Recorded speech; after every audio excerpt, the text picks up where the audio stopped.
छोड़ सतगुरु रामपाल जी परमेश्वर जी की जय हो। परम पिता परमात्मा सारी सृष्टि के रचनहार, कुल मालिक, असंख्य ब्रह्मांडों के स्वामी, जगत गुरु, तीनों लोकों में प्रवेश करके सबका भरण पोषण करने वाले राजाधिराज, आत्माधार, नाथों के नाथ, देवों के देव, महादेव, सर्वेश्वर, महेश्वर, मृत्युंजय, अजरो अमर, आदि अनादि सनातनी प्रभु, जगत पिता जगदीश्वर, श्री श्री 1008 की उपाधि के वास्तविक अधिकारी, अकाल मूर्त शब्द स्वरूपी राम वासुदेव, सर्वगतम ब्रह्म, परम पूज्य, प्रथम पूज्य, परम संत, परम पुरुष, परम धनी, परम दयालु, सत्य कबीर, हक्का कबीर, अल्लाहु कबीर, अल्लाहु अकबर, बाखबर, अल्लाह ताला, जगत के तारणहार, जगत के मुक्तिदाता, जगत के जगन्नाथ, हारे के सहारे, हिंदुओं के राम, मुसलमानों के अल्लाह, सिखों के वाहिगुरु, ईसाइयों के मसीह, दया के सागर दया निधि, करुणा के सागर करुणा निधि, स्वयंभू परिभू, संकट मोचन, कष्ट हरण, मंगल करण, दुख भंजन, अविगत कबीर, निर्विकार निर्विषम परमात्मा, अलय अलेख सतगुरु, आदि अनादि सतगुरु, असली मर्यादा पुरुषोत्तम, असली राम, असली कृष्ण, असली घनश्याम, असली मुरारी, राजाओं के राजा, महाराजाओं के महाराजा, शहनशाहों के शहनशाह, सम्राटों के सम्राट, भगवानों के भगवान, अल्लाहों के अल्लाह, प्रभुओं के प्रभु, मसीहाओं के मसीह, सच्चे वाहिगुरु, बाबाओं के बाबा, पीरों के पीर, सेठों के सेठ, जगत सेठ, सावड़सा सेठ,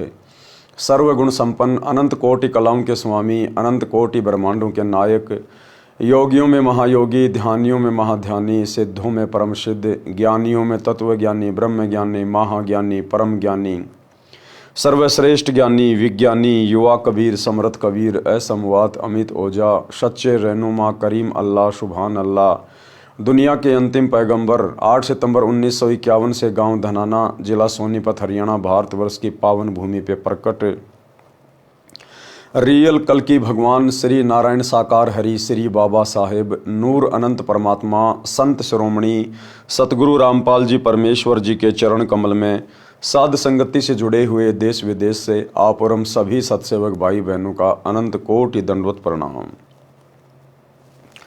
सत्साई भाई और बहनों, दया परमपिता परमेश्वर जी की, सारी सृष्टि के सर्जनहार सतगुरु रामपाल जी भगवान की, जिनके शुभ आशीर्वाद से, विशेष आशीर्वाद से, उन्हीं के कर कमल से लिखित पवित्र पुस्तक जीने की राह के ऊपर वीडियो बनाने की श्रृंखला जारी है। इसी श्रृंखला में आज हमारा ये 23वें नंबर का वीडियो है। प्रत्येक वीडियो में गुरुदेव भगवान के आशीर्वाद से हमें बहुत कुछ अध्यात्म के विषय में जानने और समझने को मिल रहा है। भाई और बहनों, इन सभी बातों से हमारा विश्वास हमारे गुरुदेव भगवान के चरणों में और भक्ति मार्ग पर बढ़ता ही जा रहा है, जो कि गुरुदेव भगवान चाहते हैं। तो पिछले वीडियो में गुरुदेव भगवान ने हमें एक नेक, योग्य, सुयोग्य भगत के विषय में बहुत सारी बातें बताई। साथ में परमात्मा ने गरुड़ बोध के तहत अपनी समर्थता भी बताई। आज के वीडियो में गुरुदेव भगवान ने हनुमान बोध को शामिल किया है, यानी त्रेता युग में श्री रामचंद्र जी के परम भगत हनुमान जी की जीवनी के विषय में कुछ बातें परमेश्वर ने यहाँ पर शामिल की हैं। साथ ही रामायण का भी कुछ आंशिक अंश यहाँ पर लिया गया है।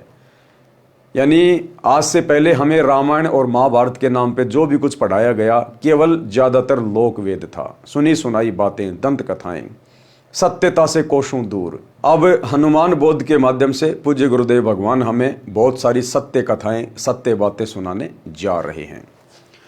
तो भाई और बहनों, पवित्र पुस्तक जीने की राह, वीडियो नंबर 23 और पेज नंबर 184, अध्याय हनुमान बोध का सारांश। कबीर सागर के पृष्ठ 113 पर 12वां अध्याय हनुमान बोध है। कबीर सागर के इस अध्याय में पवन सुत हनुमान जी को शरण में लेने का प्रकरण है। धर्मदास जी ने प्रश्न किया कि हे परमेश्वर, कबीर बंदी छोड़ जी, क्या आप अच्छी आत्मा पवन पुत्र हनुमान जी को भी मिले हो? उत्तर परमेश्वर कबीर जी का, हाँ, क्योंकि ये परमात्मा प्रत्येक आत्माओं को मिलता है। जब ये परमेश्वर इस पृथ्वी पे आता है संत रूप में, ऋषि रूप में, तो ये परमात्मा उस समय की तमाम मानव शरीरधारी आत्माओं को, स्त्री या पुरुषों को अपनी जानकारी अवश्य पहुंचाता है। फिर धर्मदास जी ने प्रश्न किया, हे प्रभु, क्या उन्होंने भी आपके ज्ञान को स्वीकारा? वे तो मेरे की तरह राम उर्फ विष्णु जी में अटूट श्रद्धा रखते थे। उनको आपकी शरण में लेना तो सूर्य पश्चिम से उदय करने समान है। धर्मदास ने कहा कि हनुमान जी तो श्री रामचंद्र जी के कट्टर पुजारी थे, उनको अपनी शरण में लेना तो सूर्य को पूर्व के बजाय पश्चिम से उदय करने के समान है। भाई परमात्मा उसी को कहते हैं, सतगुरु उसी को कहते हैं। सतगुरु जो चावे सो कर ही, भरम पड़ो मत कोई। उत्तर दिया कबीर परमेश्वर सतगुरु रामपाल जी भगवान ने। परमेश्वर कबीर जी ने धर्मदास को पवन तनय हनुमान जी को शरण में लेने का वृतांत बताया।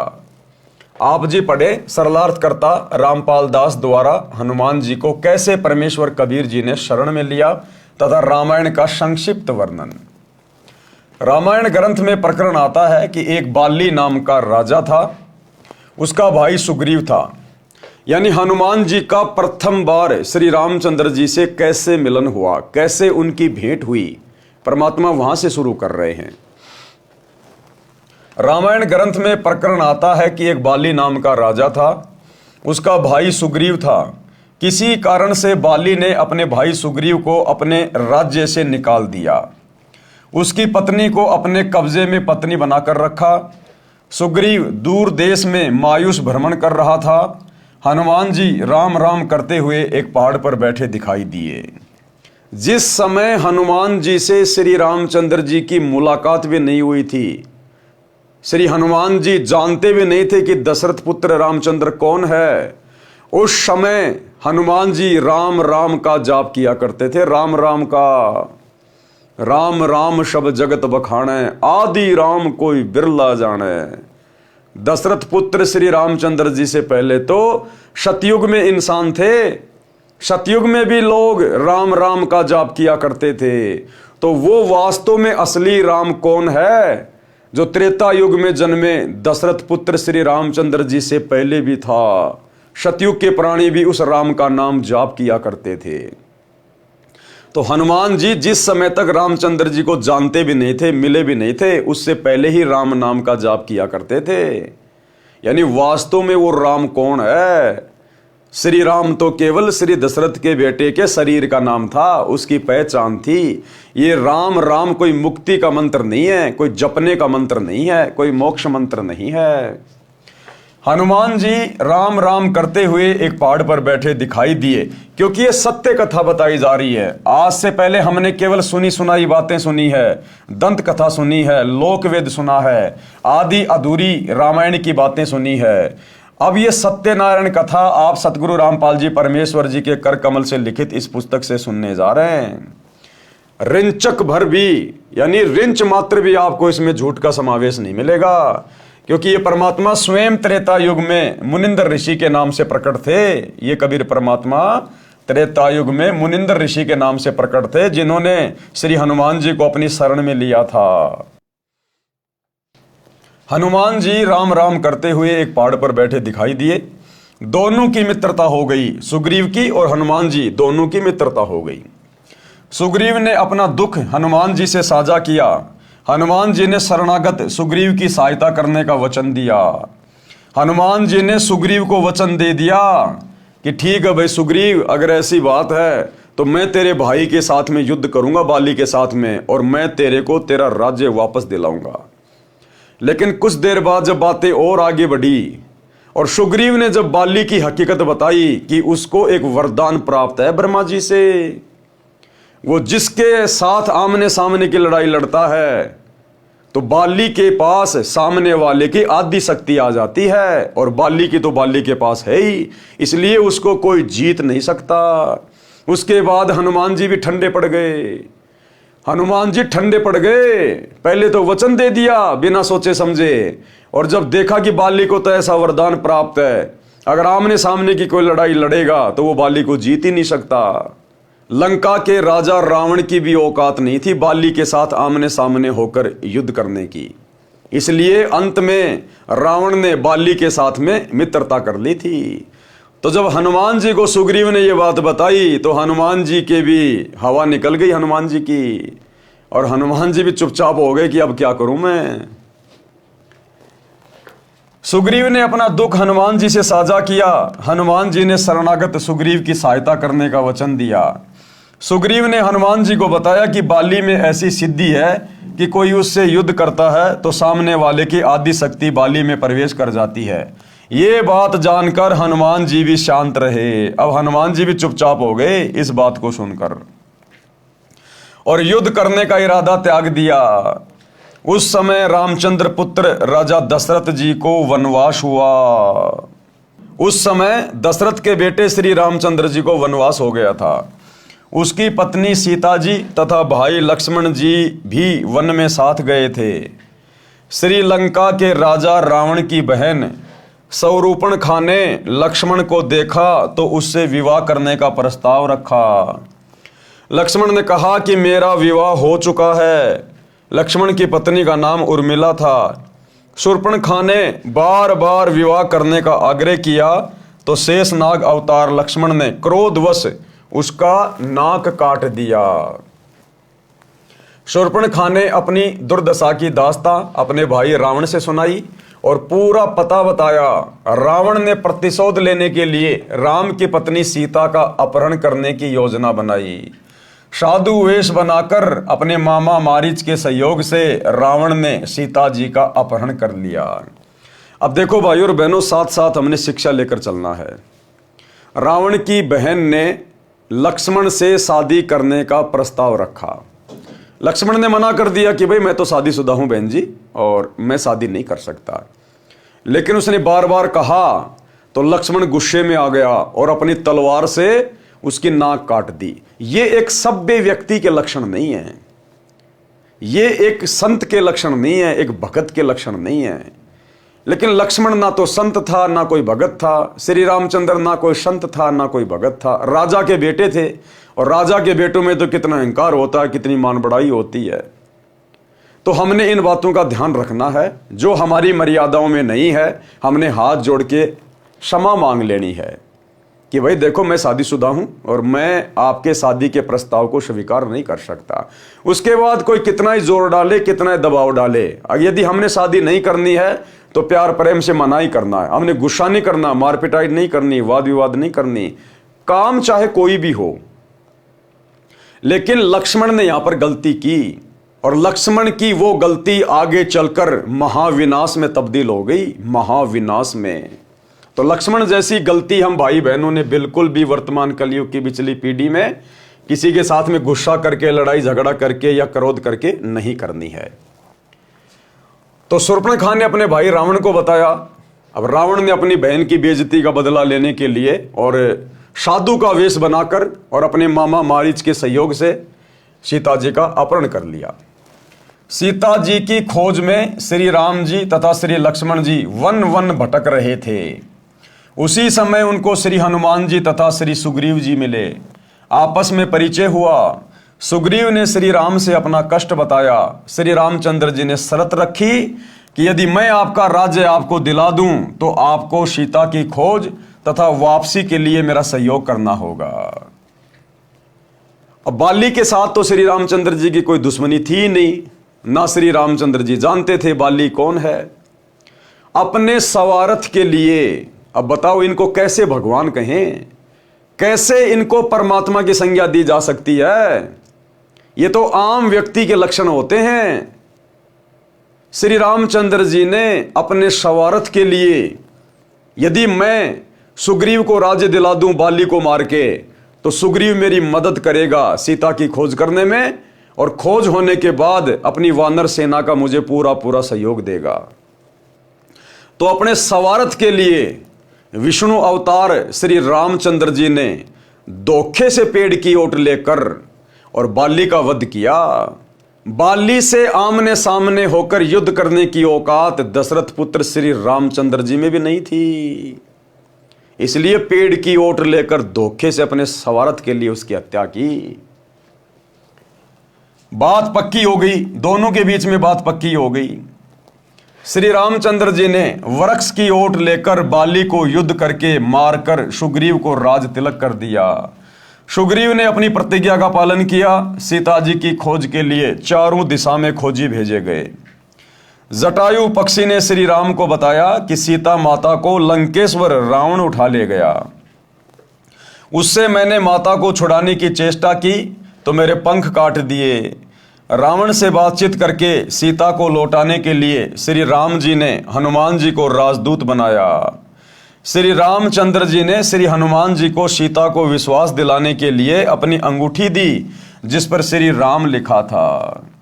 अब हनुमान जी सीता जी की खोज करने के लिए नहीं गया था लंका में। हमारे को जो दंत कथा सुनाई जाती है कि हनुमान जी ने सीता जी की खोज की, हनुमान जी ने सीता जी की खोज की, अरे वो तो जटायु ने पहले बता दिया था कि लंका देश का राजा रावण ले गया।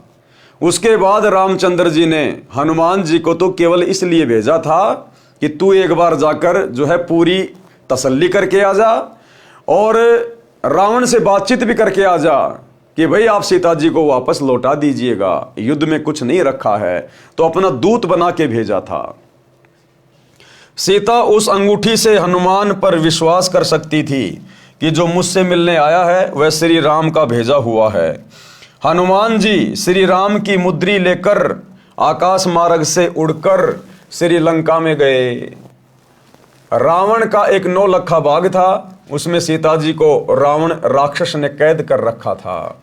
हनुमान जी ने सीता माता को अंगूठी देकर अपना विश्वास दिलाया। सीता जी ने अपना सर्व कष्ट जो राक्षस रावण दे रहा था, यानी वो उसको डराया करता था, धमकाया करता था, जो राक्षसनियाँ थी, जो गंदी औरतें थी, उनसे उनकी पिटाई करवाया करता था कि तू रावण से शादी कर ले, रावण से शादी कर ले। टाइम पे उसको खाना पीना भी नहीं देता था कि सीता टूट जाएगी और मेरे से शादी करने को यस कर देगी। हनुमान जी को बताया। सीता जी ने अपना कंगन सुहाग का कड़ा हाथ से निकालकर हनुमान जी को दे दिया और कहा कि भाई आप ये कंगन श्री राम जी को दिखाओगे तब उनको विश्वास होगा कि तुम सीता की खोज करके आए हो। हनुमान जी के साथ सीता जी ने आने से इनकार कर दिया कि मैं तेरे साथ नहीं चलूंगी। हनुमान जी ने फल खाने की इच्छा व्यक्त की तो सीता ने कहा भाई कोई फल जड़कर गिरा हो वह फल खा सकते हो, फल तोड़कर खाने का मुझे भी आदेश नहीं है। इस बात से नाराज होकर हनुमान जी ने पहले तो पेड़ को गिराया, फिर पके हुए फल खाए, फिर उस वृक्ष को समुद्र में फेंक दिया। ऐसे हनुमान जी ने रावण का 9 लखा बाग उजाड़कर वृक्ष समुद्र में फेंक दिए। लंका के राजा रावण ने हनुमान की पूंछ पर कपड़े रुई बांधकर आग लगा दी थी। हनुमान ने अपनी दुम की अग्नि से रावण की लंका को आग के हवाले कर दिया। इसके पश्चात आकाश मार्ग से उड़कर समुद्र पार करके एक पहाड़ी पर उतरे। सुबह का समय था, पहाड़ पर जलाशय पवित्र जल से भरा था, पास ही बाग था जिसमें फलदार वृक्ष थे। हनुमान जी को भूख लगी थी, स्नान करने का विचार किया, कंगन को एक पत्थर पर रख दिया। स्नान करते समय भी हनुमान की एक आंख कंगन पर लगी थी। लंगूर बंदर आया। कौन सा बंदर आया? लंगूर। लंगूर बंदर किसको कहते हैं? काले मुंह वाले बंदर को। अब ये बातें कौन बता सकता है भाई और बहनों? वही बता सकता है जो उस समय प्रत्यक्ष था, जो अंतर्यामी है, हर युग की बातें जानता है, जिसने पूरी राम कहानी लिखी हुई है। तो कौन सा बंदर आया? क्योंकि बंदर की तो बहुत सारी प्रजातियां हैं। एक प्रजाति है लंगूर। तो गुरुदेव भगवान लिख रहे हैं लंगूर बंदर आया था, जबकि रामायण में आपको कहीं नहीं मिलेगा कि लंगूर बंदर आया था, केवल बंदर का ही जिक्र मिलेगा। उसने कंगन उठाया और चल पड़ा। हनुमान जी को चिंता बनी कि कहीं बंदर इस कंगन को समुद्र में ना फेंक दे, मेरा परिश्रम पर पानी फिर जाए। अब लंका में जाने का रास्ता भी बंद हो गया। अजीब परेशानी में हनुमान बंदर के पीछे पीछे चला। देखते देखते बंदर ने वह कंगन एक ऋषि की कुटिया के बाहर रखे एक घड़े में डाल दिया और आगे दौड़ गया। हनुमान जी ने राहत की सांस ली। अब वहां उस कुटिया में मुनिंदर ऋषि नाम से यही कबीर परमात्मा सतगुरु रामपाल जी भगवान बैठे थे, जो त्रेता युग में मुनिंदर ऋषि के नाम से प्रकट थे। उस कुटिया में मुनिंदर ऋषि के रूप में गुरुदेव भगवान बैठे हुए थे। कलश में झांककर कंगन निकालना चाहा तो देखा घड़े में एक जैसे अनेकों कंगन थे। अब हनुमान जी ने उस घड़े में हाथ डाल के कंगन निकालना चाहा, जिस घड़े में बंदर ने वो कंगन डाल दिया था। तो हनुमान जी ने देखा इसमें तो एक जैसे ही बहुत सारे कंगन हैं, बहुत सारे। हनुमान जी को फिर समस्या हुई, कंगन उठा उठा कर देखे, कोई अंतर नहीं पाया। अपना कंगन कौन सा है, कहीं मैं गलत कंगन ले जाऊं और श्री राम कहे ये कंगन सीता का नहीं है, मेरा प्रयत्न व्यर्थ हो जाएगा। सामने एक ऋषि हनुमान जी की परेशानी को देखकर मुस्कुरा रहा था। कौन था वो ऋषि? यही कबीर परमात्मा सतगुरु रामपाल जी भगवान। कुटिया के बाहर बैठा था। ऋषि जी बोले, आओ पवन पुत्र, किस समस्या में हो? हनुमान जी ने कहा कि ऋषि जी, श्री रामचंद्र जी की पत्नी को लंका का राजा रावण अपहरण करके ले गया, मैं पता करके आया हूं। ऋषि जी ने कहा कि कौन से नंबर वाले रामचंद्र की बात कर रहे हो? क्या कहा मुनिंदर रूप में गुरुदेव ने कि हनुमान जी कौन से नंबर वाले रामचंद्र की बात कर रहे हो? तो हनुमान जी को बड़ा आश्चर्य हुआ और कहा, ऋषि जी और कौन रामचंद्र? एक ही तो रामचंद्र है, दशरथ का बेटा रामचंद्र। ऋषि जी ने कहा कि कौन से नंबर वाले रामचंद्र की बात कर रहे हो? हनुमान जी को आश्चर्य हुआ कि ऋषि अपने होश हवास में है या भांग पी रखी है। हनुमान जी ने पूछा, हे ऋषि जी, क्या राम कई हैं? ऋषि ने कहा, हाँ कई हो चुके हैं और आगे भी जन्मते मरते रहेंगे। हनुमान जी को ऋषि का व्यवहार उचित नहीं लगा, परंतु ऋषि जी से विवाद करना भी हित में नहीं जाना। ऋषि जी ने पूछा, आप फल खाओ, खाना बनाता हूं, भोजन खाओ, थके हो विश्राम करो। हनुमान जी ने कहा, ऋषि जी मेरी तो चैन अमन ही समाप्त हो गई है। मेरे को सीता माता ने कंगन दिया था, उस कंगन के बिना श्री रामचंद्र जी को विश्वास नहीं होना कि सीता की खोज हो चुकी है। उस कंगन को पत्थर पर रखकर मैं स्नान कर रहा था, बंदर ने उठाकर घड़े में डाल दिया। मेरी पहचान में नहीं आ रहा कि वास्तविक कंगन कौन सा है, मेरे को तो सब एक जैसे लग रहे हैं। ऋषि रूप में बैठे परमेश्वर कबीर जी ने कहा, हे पवन के लाडले, आप कोई एक कंगन उठा ले जाओ, कोई अंतर नहीं है। और कहा कि जितने कंगन इसमें पड़े हैं इतनी बार श्री रामपुत्र दशरथ को वनवास तथा सीता हरण और हनुमान द्वारा खोज हो चुकी है। हनुमान जी ने कहा, ऋषि जी ये बताओ, आपकी बात मानता हूं, पूछता हूं कि प्रत्येक बार सीता हरण, हनुमान का खोज करके कंगन लाना और बंदर द्वारा घड़े में डालना होता है, तो कंगन तो यार रह गया, हनुमान लेकर क्या जाता है? ऋषि मुनिंदर जी ने कहा कि मैंने इस घड़े को आशीर्वाद दे रखा है कि जो वस्तु इसमें गिरे वह दो एक समान हो जाए। ये कहकर ऋषि जी ने एक मिट्टी का कटोरा घड़े में डाला तो एक और कटोरा वैसा ही बन गया। ऋषि मुनिंदर जी ने कहा, हे हनुमान, आप एक कंगन ले जाओ, कोई परेशानी नहीं होगी। हनुमान जी के पास कोई अन्य विकल्प नहीं बचा था, उस घड़े से एक कंगन निकालकर उड़ चले। श्री रामचंद्र जी को हनुमान जी ने सीता जी की निशानी कंगन दिया तथा जो जो बातें माता सीता ने कही थी वे सब बताई। श्री रामचंद्र जी कंगन देखकर भावुक हो गए, हनुमान जी को सीने से लगाया, कहा, हे संतजन, मैं आपका एहसान कैसे चुका पाऊंगा? आपने अपना जीवन जोखिम में डालकर मेरा महाकठिन कार्य किया है। ये कंगन सीता का ही है। अब सभा बुलाता हूं, आगे का कार्यक्रम तैयार करते हैं। समुद्र पर पुल बनाने का विचार किया गया। नल नील के हाथों में ऋषि मुनिंद्र के आशीर्वाद से शक्ति थी कि वे अपने हाथों से जल में कोई वस्तु डाल देते तो वह डूबती नहीं थी। पत्थर, कांसी के बर्तन आदि जो भी वस्तु वे डालते वह जल पर तैरती थी। उस समय नल नील ने अभिमान करके अपनी महिमा की इच्छा से अपने गुरु ऋषि मुनिंद्र का नाम नहीं लिया, जिस कारण से उनकी वह शक्ति समाप्त हो गई। रामचंद्र जी तथा सभी उपस्थित योद्धा हनुमान सहित मां दुखी हुए।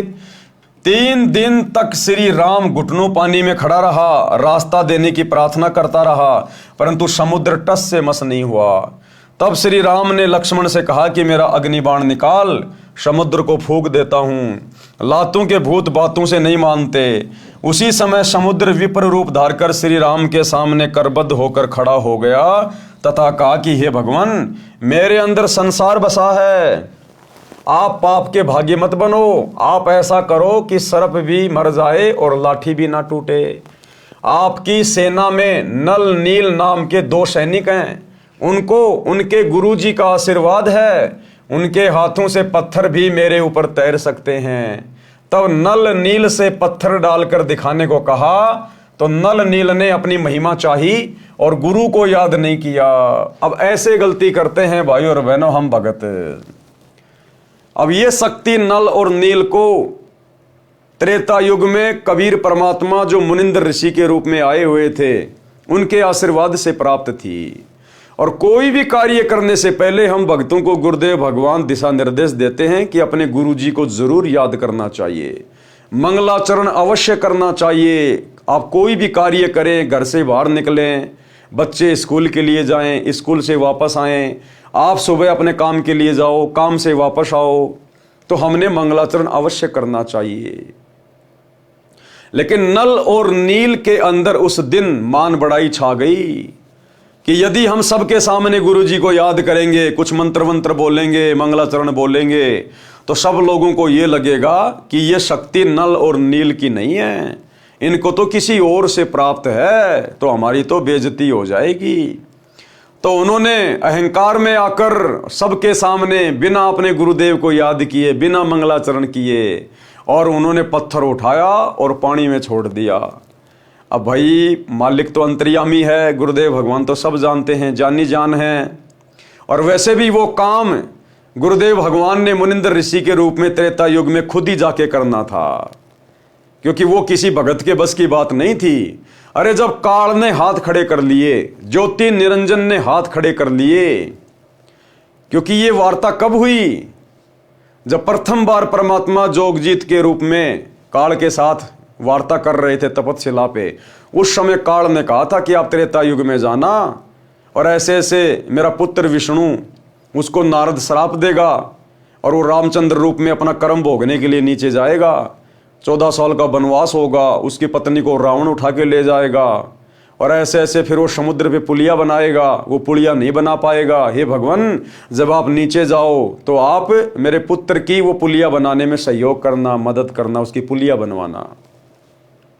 तो ये काम तो खुद कबीर परमात्मा ने ही करना था और उधर नल नील के बस की बात नहीं थी, क्योंकि जब काल ने परमात्मा से प्रार्थना की पुलिया बनवाने के लिए, तो काल के भी बस की बात नहीं थी समुद्र के ऊपर पुल बनाने की। क्योंकि भाई और बहनों, ये जो तत्व हैं 5, पृथ्वी, अग्नि, जल, वायु, आकाश, ये कबीर परमात्मा सतगुरु रामपाल जी भगवान के अधीन है, ये उनके गुलाम हैं। काल ने तो तपस्या करके प्राप्त किए थे 5 तत्व है, तो इन 5 तत्वों के ऊपर कबीर परमात्मा सतगुरु रामपाल जी भगवान का ही हुक्म चलता है, काल का नहीं चलता। इसलिए काल भी समुद्र के ऊपर पुलिया बनाने में असमर्थ था। तभी तो परमात्मा के आगे हाथ जोड़े कि जब आप त्रेता युग में जाओ तो मेरे पुत्र का समुद्र पे पुलिया बनवाना। तो नल और नील से तो वैसे भी वो काम नहीं होना था, लेकिन उन्होंने जानबूझ के खुद ही उन्होंने गलती कर डाली, तो परमात्मा ने उनको साइड में कर दिया और वो शक्ति भी परमात्मा ने उनसे छीन ली। तब नल नील से पत्थर डालकर दिखाने को कहा तो नल नील ने अपनी महिमा चाही और गुरु को याद नहीं किया, जिस कारण से ऋषि मुनिंद्र जी ने उनकी शक्ति छीन ली। पत्थर डूब गए, समुद्र ने उनकी गलती बताई। तब नल नील ने अपने गुरु जी को याद किया। श्री रामचंद्र जी को भी महसूस हुआ कि जब गुरु अपने शिष्यों को शक्ति दे सकता है तो मेरे कार्य को भी कर सकते हैं। श्री रामचंद्र जी श्री विष्णु जी के अवतार थे। श्री विष्णु काल निरंजन के पुत्र हैं। जिस समय परमेश्वर कबीर जी प्रथम बार काल के लोक में आए थे तो ज्योति निरंजन ने पहले तो परमेश्वर के साथ झगड़ा किया था। जब वश नहीं चला तो चरणों में गिरकर क्षमा याचना की और कुछ आशीर्वाद भी लिए। उनमें से एक ये भी था कि मेरा अंश विष्णु त्रेता युग में रामचंद्र नाम से राजा दशरथ के घर जन्म लेगा, उसको वनवास होगा, उसके साथ उसकी पत्नी सीता भी होगी, उसे एक राक्षस लंका नगरी में उठाकर ले जाएगा। तब रामचंद्र समुद्र के ऊपर पुल बनाना चाहेगा, वह नहीं बना पाएगा, आप वह पुल बनवाना। दूसरा आशीर्वाद लिया था कि द्वापर युग में वही कृष्ण रूप में जन्मेगा। कौन? वही रामचंद्र कृष्ण रूप में जन्मेगा और मृत्यु उपरांत वह जगन्नाथ नाम से पूरी नगर में समुद्र के किनारे मंदिर बनवाएगा। समुद्र उसको बनने नहीं देगा। आप उस मंदिर की समुद्र से रक्षा करना। परमेश्वर कबीर जी ने कहा था कि मैं वह कार्य करूंगा। उसी वचन का पालन करने के लिए ऋषि मुनिंदर रूप में परमेश्वर कबीर जी सेतु बंध पर प्रकट हो गए। अब भाइयों और बहनों, ये सारे के सारे जो वचन थे जो ज्योति निरंजन ने कबीर परमात्मा से लिए थे कि आप त्रेता में पुलिया बनवाना, द्वापर में वो मंदिर बनवाना, ये उस काल की खोपड़ी की उपज नहीं थी। परमात्मा ने उसको ऐसे वचन मांगने की प्रेरणा की क्योंकि परमात्मा यहां आकर इन घटनाओं को जन्म देकर और इन अवतारों को आधा अधूरा साबित करना चाहते थे। और आप और हम भक्तों को ये विश्वास हो कि वास्तव में ना तो ज्योति निरंजन समर्थ है और ना ब्रह्मा विष्णु महेश समर्थ है और ना इनके अवतार समर्थ हैं। इनके कार्य भी हमारे कबीर परमेश्वर सतगुरु रामपाल जी भगवान ने सफल किए।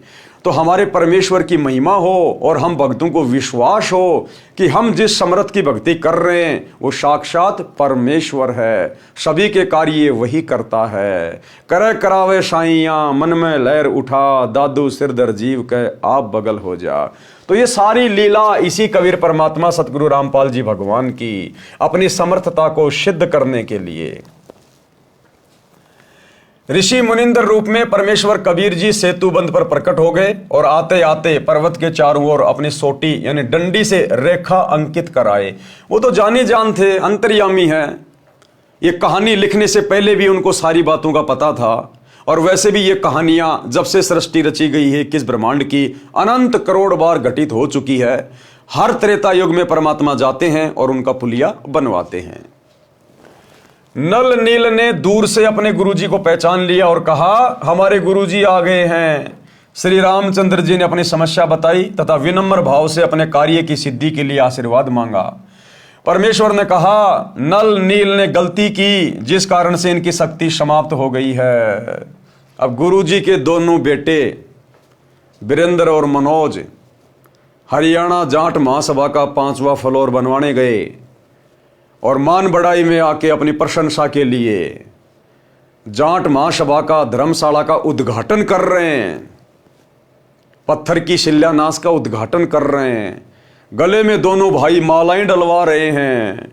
जबकि गुरुजी ने सतनाम के नियम नंबर 4 या 6 में स्पष्ट लिखा हुआ है कि भगत ने अपने गले में माला नहीं डलवानी, ना किसी के गले में माला डालनी, क्योंकि माला डलवाना पूजा करवाने में आता है। तो दोनों भाइयों ने अपनी पूजा करवाई, जम के अपनी प्रशंसा करवाई, वाहवाही के पात्र बने नल और नील की तरह।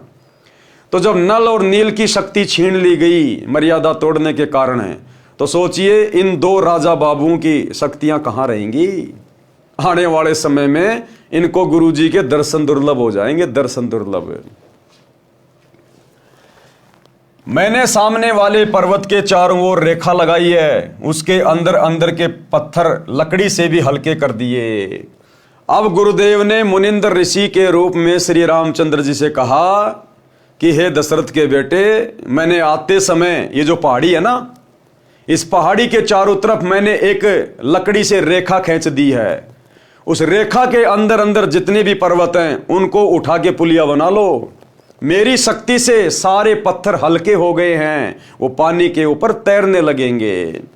जबकि हमें दंत कथा सुनाई जाती, लोक कथा सुनाई जाती कि रामचंद्र जी ने अपनी शक्ति से पत्थर पानी पे तैरा दिए। तो कोई कहता था हनुमान जी पत्थरों पे राम राम लिख रहे थे जिस कारण से पत्थर हल्के हो गए। अब ये सत्यनारायण कथा गुरुदेव भगवान बता रहे हैं आकर कि ये सारा का सारा खेल कबीर भगवान का था। कबीर भगवान का ना राम के बस की बात थी, ना हनुमान के बस की बात थी। उनके अंदर अंदर के पत्थर लकड़ी से भी हल्के कर दिए हैं, वे डूबेंगे नहीं।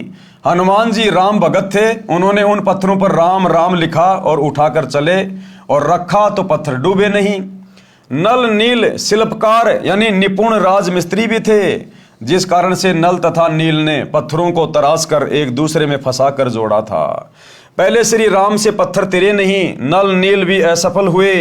हनुमान खड़ा खड़ा राम राम ही कर रहा था, चाहता भी था कि पत्थर तैरें, परंतु सब व्यर्थ हुआ। ऋषि मुनिंद्र जी यानी कबीर जी ने पत्थर हल्के किए थे, जिस कारण से पत्थर समुद्र में डूबे नहीं थे। हनुमान जी तो अपना राम राम का पाठ करने के लिए श्रद्धा से राम राम पत्थरों पर लिख रहे थे। वे तो जहां भी बैठते थे वहीं पेड़ पौधों पर राम राम लिखते रहते थे। हनुमान जी तो श्री रामचंद्र जी पुत्र दशरथ को जानते भी नहीं थे, उससे पहले भी राम राम का जाप किया करते थे। जैसा कि लोकवेद यानी दंत कथा सुनते आए हैं कि नल नील ने पत्थर तैराए थे तब पुल बना। कोई कहता था कि हनुमान जी ने पत्थरों पर राम राम लिखा जिस कारण से पत्थर तैरे थे, और ये भी सुनते थे कि श्री राम ने पत्थर तैराए थे।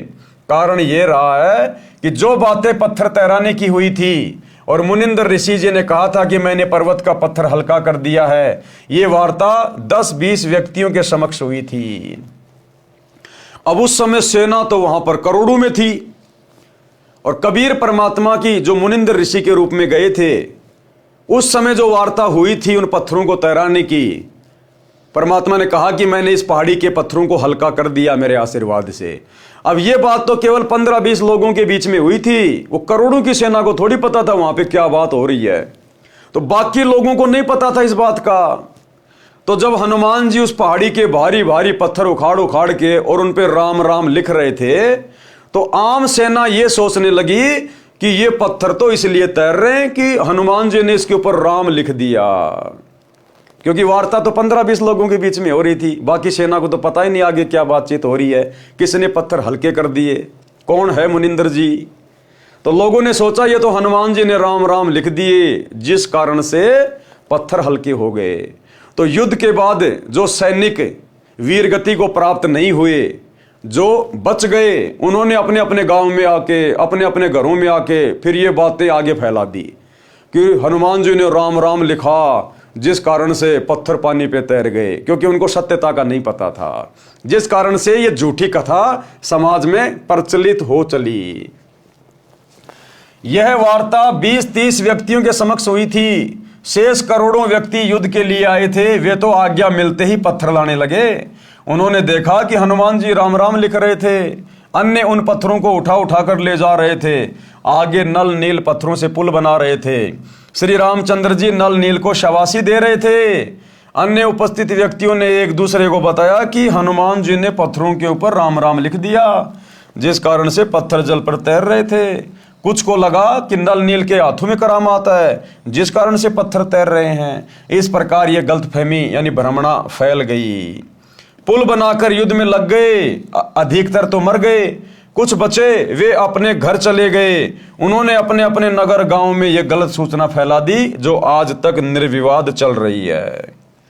सच्चाई यह है जो इस दास रामपाल दास ने बताई है। युद्ध हुआ, श्री राम की सेना पर नागफांस शस्त्र छोड़ा गया जिस कारण से श्री राम, हनुमान, जामवंत, सुग्रीव, अंगद सहित सर्व सेना नागों यानी सर्पों द्वारा बांध दी गई।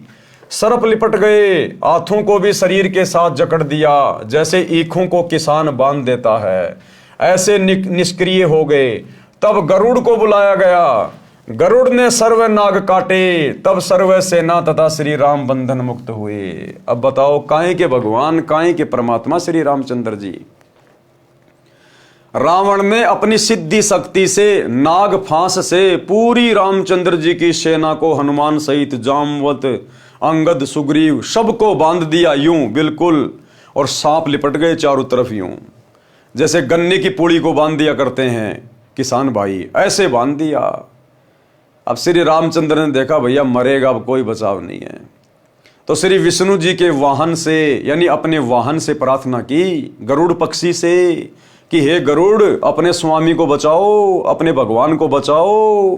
भगवान भगत के आगे हाथ जोड़ रहा है। श्री रामचंद्र जी की पुकार पर वो गरुड़ पक्षी आया, बहुत सारे गरुड़ उत्पन्न हो गए सिद्धि से, और अपनी चोंच से उन सर्पों को काटा, मारा, तब जाकर श्री रामचंद्र जी बंधन मुक्त हुए। तो परमात्मा अपनी वाणी में कहते हैं कि बंधन काटे विपत्ति में, क्योंकि श्री रामचंद्र जी पर विपत्ति आ गई थी, नागफांस में बंध गया था। तो कहते हैं बंधन काटे विपत्ति में और कठिन कियो संग्राम, अरे चीनो रे नर प्राणियों, वो गरुड़ बड़ो या राम? अब बताओ, तुम्हारा रामचंद्र बड़ा हुआ या वो गरुड़ बड़ा हुआ जिसने तुम्हारे रामचंद्र जी के भी बंधन काटे? तो ये दुनिया केवल दंत कथा के आधार पर श्री रामचंद्र जी को परमात्मा मान के शास्त्र विरुद्ध साधना में लगी हुई है। ये सत्य कथा अब धरती पर वो कबीर भगवान स्वयं आकर बता रहे हैं सतगुरु रामपाल जी के रूप में कि सत्यता क्या है। तब गरुड़ को बुलाया गया, गरुड़ ने सारे नाग काटे, तब सर्व सेना तथा श्री राम बंधन मुक्त हुए। लक्ष्मण को तीर लगने से मूर्छा आ गई थी, कोमा में चला गया। तब हनुमान जी लंका से वैद्य को उठाकर लाए। वैद्य ने कहा कि द्रोणागिरी पर्वत पर संजीवनी बूटी है, उसकी पहचान है कि वह रात्रि में जुगनू की तरह जगती है। सूर्योदय से पहले वह जड़ी लाई जाए तो लक्ष्मण जीवित हो सकता है, देर हो गई तो मृत्यु निश्चित है। हनुमान जी को यह कार्य श्री राम जी ने सौंपा कि बजरंगबली, तेरे बिना यह कार्य संभव नहीं है। आज्ञा मिलते ही हनुमान जी आकाश मार्ग से उड़ चले। द्रोणागिरी पर राक्षसों ने अपनी माया से सब अन्य नकली जड़ी बूटियों में भी चमक भर दी। वैद्य ने बताया था कि वे बहुत कम संख्या में होती हैं, दिन में उनकी पहचान नहीं हो सकती क्योंकि उनके आसपास वैसी औषधि के पौधे उगते हैं। हनुमान जी को समझते देर नहीं लगी, उन्होंने द्रोणागिरी पर्वत को ही उठा लिया और आकाश मार्ग से चल पड़े। अब भाइयों और बहनों, हनुमान जी की इतनी औकात नहीं थी कि वो द्रोणागिरी पर्वत को उठा के और उड़ के भी चल पड़े। अब द्रोणागिरी पर्वत तो कई किलोमीटर लंबा, कई किलोमीटर ऊंचा पहाड़, पत्थर, हनुमान जी बेचारा कैसे उठा लेगा उसको? ये कार्य भी कबीर परमात्मा सतगुरु रामपाल जी भगवान ने सूक्ष्म रूप में किया। अब हम जो अखंड पाठ की वाणियां सुन रहे हैं, अमर वाणियां आदरणीय गरीबदास जी महाराज जी की, उन वाणियों में जिक्र आता है कि द्रोणागिरी पर्वत को सूक्ष्म रूप बनाकर हनुमान जी के हाथियों के ऊपर अपने हाथ किसने रखे? 300 किलोमीटर लंबे हाथ करके कबीर परमात्मा सतगुरु रामपाल जी भगवान ने सूक्ष्म रूप में और द्रोणागिरी पर्वत को उठाया और हनुमान जी के साथ साथ उसको उड़कर चले। हनुमान जी के बस की बात नहीं थी द्रोणागिरी पहाड़ को उठा के चलना। सुनिए छोटा सा सत्संग। ग्रीव अंगद और सुग्रीव सब हनुमान हितकार, द्रोणागिरी को ले उड़ा लक्ष्मण के उपचार। बच्चों एक बात विचार करो, हनुमान जी ने पहाड़ उठा दिया, कितना बड़ा द्रोणागिरी उठाया जा सकता है? ये मुसर ठाक, ये सारा खेल दाता का था, वो भी उठा लिया और फिर उड़ के भी चल पड़ा। हाय हाय करे करा वैसाइया, मन में लहर उठा, दादो से दरजीव के आप बगल हो जा। तो भाई और बहनों, करे करावे साइया, मन में लहर उठा, दादू सिर दरजीव के आप बगल हो जा। ना राम के बस की बात थी। अगर श्री रामचंद्र जी के बस की बात होती द्रोणागिरी पहाड़ को उठाना, तो हनुमान जी को नहीं सौंपता ये काम। श्री राम ने तो हाथ खड़े कर दिए कि हनुमान तेरे बिना ये काम कोई नहीं कर सकता। अरे जब हनुमान जी का भगवान फैल हो गया तो हनुमान जी कहां से उठा लाएगा? जब भगवान ने हाथ खड़े कर दिए तो भगत कैसे उठा लाएगा द्रोणागिरी को? तो कबीर परमात्मा सतगुरु रामपाल जी भगवान ने इन आत्माओं के सर्व कार्य सिद्ध किए, सर्व कार्य, और आकाश मार्ग से चल पड़े। हनुमान जी ने लक्ष्मण और श्री राम द्वारा अपने भाई भरत के विषय में बताई शक्ति खटक रही थी। अब श्री रामचंद्र जी और लक्ष्मण जी जो वन में भटक रहे थे, वो कई बार अपने भाई भरत के विषय में बताया करते थे कि अगर आज हमारा भाई भरत होता तो अकेला इस रावण के लिए और रावण की सेना के लिए काफी है। लेकिन हनुमान जी के दिल में यह बात समाई नहीं कि जब श्री रामचंद्र जी के बस की बात नहीं, लक्ष्मण के बस की बात नहीं, रामचंद्र जी को नागफांस में बांध दिया, लक्ष्मण को शक्ति लग गई, वो कोमा में पड़ा है, और ये कह रहे अगर हमारा भाई भरत होता तो आज किसी चीज की कोई दिक्कत ही नहीं थी, वो अकेला बहुत था पूरे रावण की सेना के लिए। तो हनुमान जी के मन में ये बात समाई नहीं, इसलिए आते समय द्रोणागिरी पहाड़ को लेकर आते समय जानबूझकर हनुमान जी अयोध्या के ऊपर से आए भरत की परीक्षा लेने के लिए।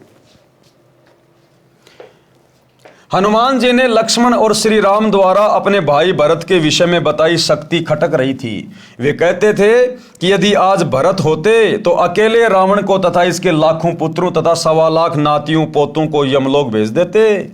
हनुमान जी के मन में आया कि चलते चलते भरत की परीक्षा लेकर चलता हूं। भरत को पता था कि रावण तथा राम युद्ध चल रहा है। अब हनुमान जी ने क्या सोचा कि चलते चलते भरत की परीक्षा लेके चलता हूं। भाइयों और बहनों, ये भी एक भगत के, एक अच्छे भगत के लक्षण नहीं होते। एक भगत कभी दूसरे भगत की परीक्षा लेने की नहीं सोचेगा, कभी भी ये दुस्साहस नहीं करेगा। अगर कोई इस प्रकार की बातें सोचेगा तो ये फिर उसके अहंकार को दर्शाता है। अब हनुमान जी ने सोचा कि देखता हूं क्या मेरे से भी ज्यादा पावरफुल है भरत, क्या वास्तव में जो श्री रामचंद्र जी कहा करते थे क्या वास्तव में उतना पावरफुल है, क्या मेरे से भी ज्यादा बलवान है भरत। तो ये अहंकार को दर्शाता है, ये भगत को शोभा नहीं देता है। लेकिन बेचारे हनुमान जी को तत्व ज्ञान नहीं था, सच्चा गुरु प्राप्त नहीं था, इसलिए उनके मन में इस प्रकार की अहंकार पूर्ण बातें आना स्वाभाविक था। भरत को पता था कि रावण तथा राम युद्ध चल रहा है। आकाश मार्ग से पर्वत सहित हनुमान जी को जाता देख विचार किया कि कोई राक्षस जा रहा है और वो तो बहुत ज्यादा हानि कर सकता है। भरत जी ने तीर चलाया, हनुमान जी ने तीर लगने का बहाना करके हे राम करते हुए धरती पर गिर गए, पर्वत को भी धरती के ऊपर रख दिया। अब भरत ने सोचा कि भैया का युद्ध चल रहा है रावण के साथ में, और ये लगता कोई राक्षस जा रहा है इतने बड़े पहाड़ को लेके, और ये तो नुकसान कर देगा, तो क्यों ना इसको यहीं गिरा दूं। तो ये सोचकर भरत ने और तीर मारा। तो हनुमान जी ने बहाना किया, हनुमान जी को तीर लगा नहीं। हम जो इन फोटोओं में देखते हैं, जो दुनिया के घरों में लगी होती है, मंदिरों में लगी होती है, हनुमान जी पहाड़ को लेकर उड़ रहे हैं, उनके घुटने में तीर लगा है, लाल लाल खून बह रहा है। असल कथा परमात्मा बता रहा है, तीर लगा नहीं था। हनुमान जी ने नाटक किया तीर लगने का, क्योंकि उनको तो नीचे उतरना था, उनको तो भरत की परीक्षा करनी थी। पर्वत को भी धरती के ऊपर रख दिया। राम शब्द सुनकर भरत को समझते देर नहीं लगी कि यह तो कोई अपने पक्ष का है। निकट जाकर पूछा, आप कौन हो, कहां जा रहे हो, पर्वत किस लिए उठाया है। मेरा नाम भरत है, मैं श्री राम व लक्ष्मण का भाई हूं। हनुमान जी ने बताया कि मेरा नाम हनुमान है, राम रावण का युद्ध चल रहा है, आपके भाई लक्ष्मण को तीर लगने से मूर्छा आई है। वैद्य ने द्रोणागिरी पर उपचार की औषधि बताई है, मेरी पहचान में नहीं आई, इसलिए पर्वत ही ले जा रहा हूं। सूर्य उदय होने से पहले पहुंचना है, अन्यथा लक्ष्मण की मृत्यु हो जाएगी। आपने बिना सोचे समझे तीर मार दिया, अब मैं कैसे समय पर पहुंच पाऊंगा। सूर्योदय के पश्चात लक्ष्मण संसार में नहीं रहेगा। भरत ने तीर मारने का कारण बताया तथा कहा, हे अंजनी के लाल, चिंता ना करो, आप द्रोणागिरी को उठाओ और बाण के अगले भाग पर बैठो, अपने दोनों पैर आगे पीछे करके खड़े हो जाओ, मैं तीर द्वारा आपको पर्वत सहित आपसे भी पहले लंका में भेज दूंगा। अब हनुमान जी का तो चेहरा सफेद हो गया कि मैं तो अपने आप को ही बहुत ज्यादा महाबली समझ रहा था, ताकतवर समझ रहा था, तू तो भरत के आगे कुछ भी नहीं है। और असल में भाइयों और बहनों, ये बात कहने वाला उस समय भरत नहीं था, क्योंकि परमात्मा अहंकार को तोड़ता है। तो हनुमान जी में अहंकार हो गया था, और हनुमान जी परमात्मा की आत्मा थी, वो भगत था, और भगत के अंदर अहंकार परमात्मा को पसंद नहीं है। तो उस समय फिर भरत के रूप में सारा का सारा खेल फिर कबीर परमात्मा सतगुरु रामपाल जी भगवान ने अपने हाथ में ले लिया।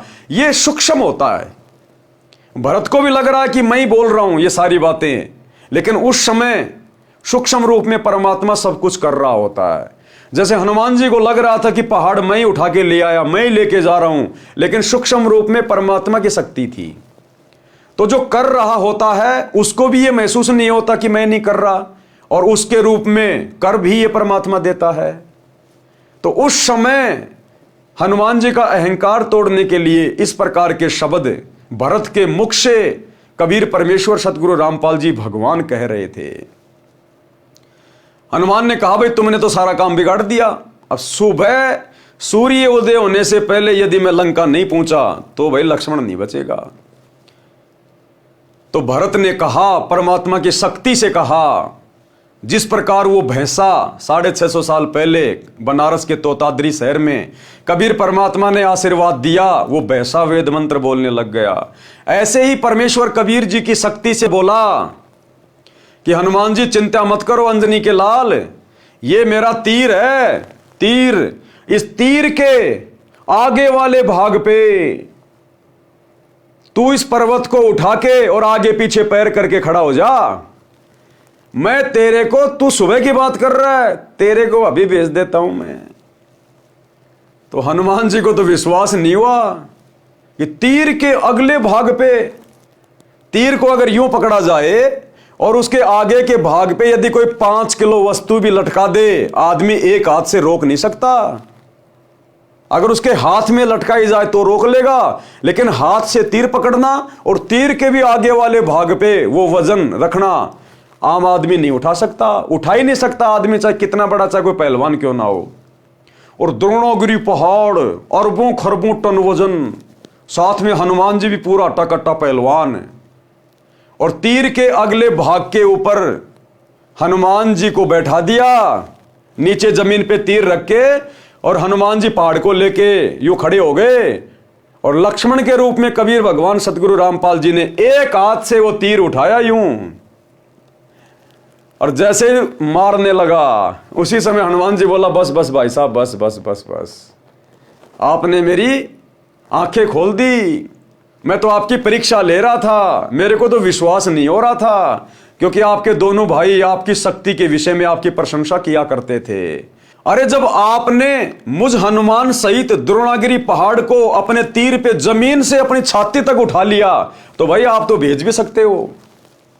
तो उसी समय हनुमान जी राम रमी करके फिर आगे को चल पड़े। अब भाई और बहनों, ये सारा काम कबीर भगवान का।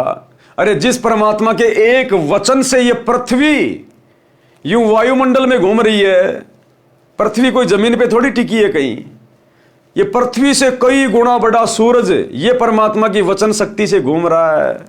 21 ब्रह्मांड जिनके वजन की कोई गिनती नहीं, 7 संख ब्रह्मांड अक्षर पुरुष के काउंटिंग नहीं, ये सब परमात्मा की वचन शक्ति से घूम रहे हैं। तो वो परमात्मा क्या नहीं कर सकता। तो इस प्रकार कबीर परमेश्वर सतगुरु रामपाल जी भगवान ने त्रेता युग में हनुमान जी के अहंकार को तोड़ा। आप द्रोणागिरी को उठाओ और बाण के अगले भाग पर बैठो, अपने दोनों पैर आगे पीछे करके खड़े हो जाओ, मैं तीर द्वारा आपको पर्वत सहित आपसे भी पहले लंका में भेज दूंगा। हनुमान जी को अपनी शक्ति पर अत्यधिक गर्व था, यानी घमंड था। जमीन पर रखे तीर पर दोनों पैर जचाकर पर्वत को हाथ पर उठाकर हनुमान जी खड़े हो गए। भरत जी ने तीर को हनुमान जी तथा पर्वत सहित धरती से उठाकर धनुष की प्रतंचा पर चढ़ाने के लिए अपनी छाती के बराबर लाकर छोड़ने लगे। तो हनुमान जी को आश्चर्य हुआ कि मेरे तथा द्रोणागिरी के भार को ऐसे उठा लिया जैसे केवल तीर को ही उठाया है। हनुमान जी ने कहा, हे दशरथ के लाल, मैं तो आपकी परीक्षा ले रहा था, मैं स्वस्थ हूं, मैं स्वयं उड़कर समय से पहले पहुंच जाऊंगा। आपकी प्रशंसा आपके दोनों भाई किया करते थे। यदि भरत होता तो अकेला ही रावण तथा रावण की सेना के लिए पर्याप्त था। अब हनुमान जी बोला, मैं तो अकेला ही उड़ के ले जाऊंगा पहाड़ को। वो भी उसका घमंड था। उस समय उस पहाड़ को उठाने की शक्ति भी कबीर परमात्मा सतगुरु रामपाल जी भगवान ही दे रहे थे। तो हनुमान जी ने कहा कि मेरे को उनकी बातों पर विश्वास नहीं हो पा रहा था, आज अपनी आंखों से देख रहा हूं, आप वास्तव में सूरवीर तथा बलवान हो। आपने मेरा भी अभिमान चकनाचूर कर दिया। ये कहकर हनुमान जी उस तीर से ही छलांग लगाकर उड़ गए। उस समय तीर टस से मस नहीं हुआ। जब हनुमान जी ने छलांग लगा के उड़ान भरी, वो तीर टस से मस नहीं हुआ, यूं का यूं रहा। अगर भरत होता तो टस से मस तो क्या जान निकल जाती। भरत की बेचारे की कहां औकात जो वो तीर को उठा ले, द्रोणागिरी पर्वत के भार को उठा ले। सारा काम कबीर परमात्मा का। तीर टस से मस नहीं हुआ। ये दुनिया भर के तारे सितारे, सूर्य चांद नक्षत्र ग्रह उपग्रह सूरज पृथ्वी, ये टस से मस नहीं हो रहे, टस से मस परमेश्वर की वचन शक्ति में बंधे हुए। तो इसी प्रकार वो तीर भी टस से मस नहीं हुआ, क्योंकि उस समय भरत को सूक्ष्म रूप से सारी शक्ति कबीर परमात्मा ने प्रदान कर रखी थी। विचार करने की बात है। देखो गुरुजी क्या कह रहे हैं कि बच्चों विचार करने की बात है, ये भरत के बस की बात नहीं थी। यदि कोई वजन उठाता है तो दोनों हाथों से या एक हाथ से पकड़कर उठा लेता है, परंतु उसी वजन को किसी डंडे से उठाना चाहे तो कदापि नहीं उठा सकता। उस डंडे से, उस तीर से, एक हाथ से कोई कैसे इतना वजन उठा लेगा और अपनी छाती तक ले आएगा। तो गुरुजी कह रहे हैं बच्चों विचार करने की बात है। अब तुम सोचो वो काम किसने किया होगा? तो वो काम हमारे गुरुदेव भगवान ने किया, कबीर परमात्मा ने किया। विचार करने की बात है। यदि कोई भार उठाता है तो दोनों हाथों से या एक हाथ से पकड़कर उठा लेता है, परंतु उसी भार को किसी डंडे से उठाना चाहे तो कदापि नहीं उठा सकता। थोड़े वजन को ही डंडे से उठा सकता है। भरत जी ने महाबली हनुमान जी तथा द्रोणागिरी को धरती से 50 फुट ऊपर उठा लिया, 50 फुट ऊपर अपनी छाती तक, क्योंकि परमात्मा ने बताया त्रेता युग में हाइट कम से कम 70 से 80 फुट थी। तो 50 फुट उठा लिया अपनी छाती तक, तो 30 फुट ऊपर का हिस्सा और 50 फीट नीचे का हिस्सा। थोड़े भार को ही डंडे से उठा सकता है। भरत जी ने महाबली हनुमान जी तथा द्रोणागिरी को धरती से 50 फुट ऊपर उठा दिया। त्रेता युग में मनुष्य की ऊंचाई लगभग 70 या 80 फुट होती थी।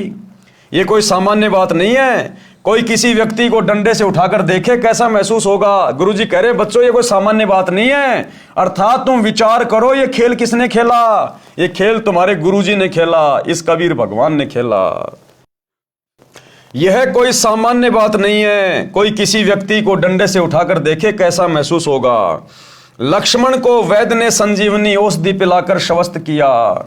युद्ध हुआ, रावण मारा गया। रावण ने प्रभु शिव की भक्ति की थी। अपने 10 बार शीश काटकर शिव जी को भेंट किए थे। 10 बार शिव जी ने उसको वापस कर दिए तथा आशीर्वाद दिया कि तेरी मृत्यु 10 बार गर्दन काटने के पश्चात होगी। रावण के 10 बार सिर काटे गए थे। फिर नाभि में तीर लगने से, नाभि अमृत नष्ट होने से रावण का वध हुआ। 10 बार सिर कटे, 10 बार वापिस सिर धड़ पर लग गए।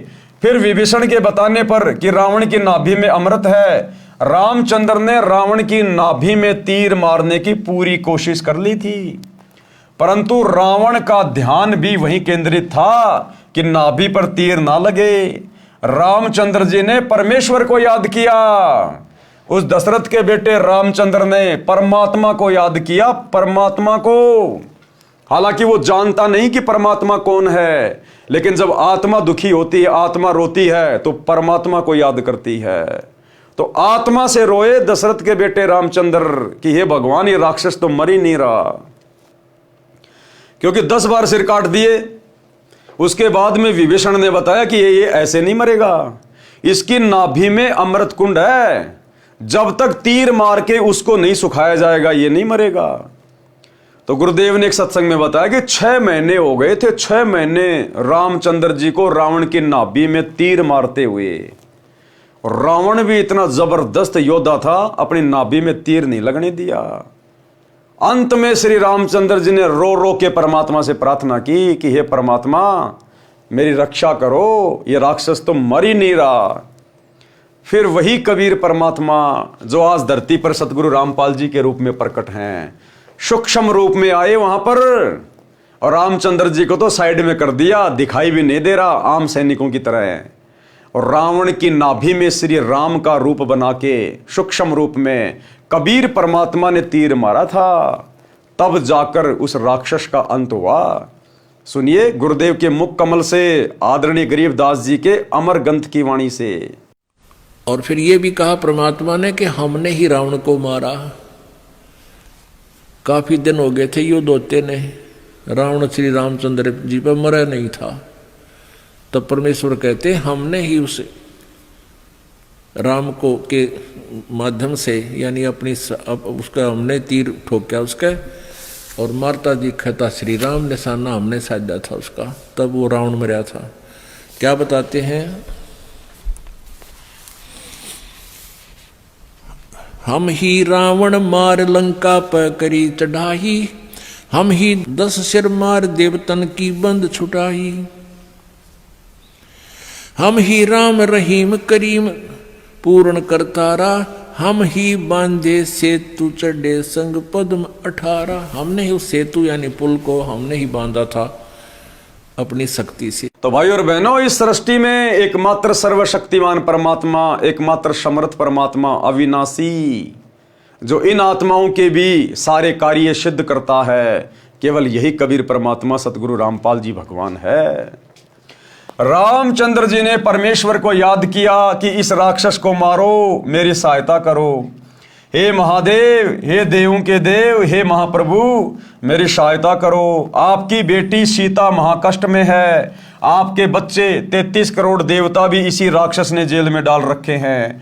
परमेश्वर कबीर जी ने उसी समय गुप्त रूप में रामचंद्र के हाथों पर अपने सूक्ष्म हाथ रखे। जिस प्रकार द्रोणागिरी पहाड़ उठाते समय सूक्ष्म रूप में हनुमान जी के हाथों पे अपने हाथ रखे और द्रोणागिरी पहाड़ को उठाया, इसी प्रकार सूक्ष्म रूप में रामचंद्र जी के हाथों पर अपने हाथ रखे।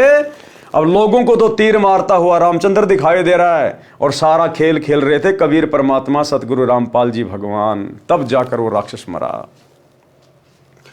परमेश्वर कबीर जी ने उसी समय गुप्त रूप में रामचंद्र के हाथों पर अपने सूक्ष्म रूप में हाथ रखे और तीर रावण की नाभि में मारा, तब रावण मरा।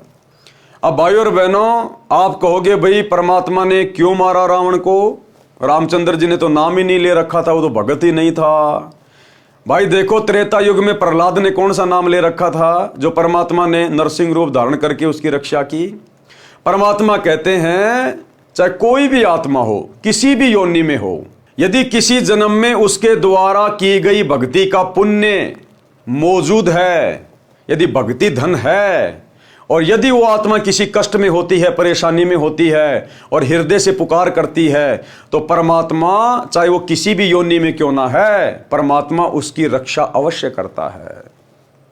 जिस प्रकार महाभारत के युद्ध में टटीरी पक्षी के अंडों की रक्षा उसकी पुकार पर परमात्मा ने इंद्र के हाथी का घंटाड़ा तोड़ के की। अब बताओ, वो टटीरी पक्षी, उसको तो पता भी नहीं भगवान कौन है, राम कौन है, श्री कृष्ण कौन है, कबीर जी कौन है। उसने तो आत्मा से पुकार की थी अपने अंडों की रक्षा के लिए। तो वो जो टटीरी पक्षी थी, किसी जन्म में वो कबीर भगवान सतगुरु रामपाल जी की भगत थी, लेकिन मर्यादा में रही नहीं, थोड़े दिन भक्ति की और फिर बैठ गई। उस भक्ति के प्रतिफल में परमात्मा ने उसके बच्चों की रक्षा की। तो इस प्रकार ये परमात्मा रक्षा करता है, चाहे राम हो, चाहे कृष्ण हो, चाहे कोई अन्य 84 लाख योनियों में कोई पशु पक्षी हो। तो परमेश्वर कबीर जी ने उसी समय गुप्त रूप में रामचंद्र के हाथों पर अपने सूक्ष्म हाथ रखे और तीर रावण की नाभि में मारा, तब रावण मरा। यह है सत्यनारायण कथा, सच्ची कथा। अब दुनिया में केवल लोकवेद चल रहा है, दंत कथा चल रही है। राम ने रावण मार दिया, राम ने रावण मार दिया। राम ने कुछ नहीं मारा, राम खुद मर गया अंत में सरयू नदी में डूब के। राम ने किसी को नहीं मारा।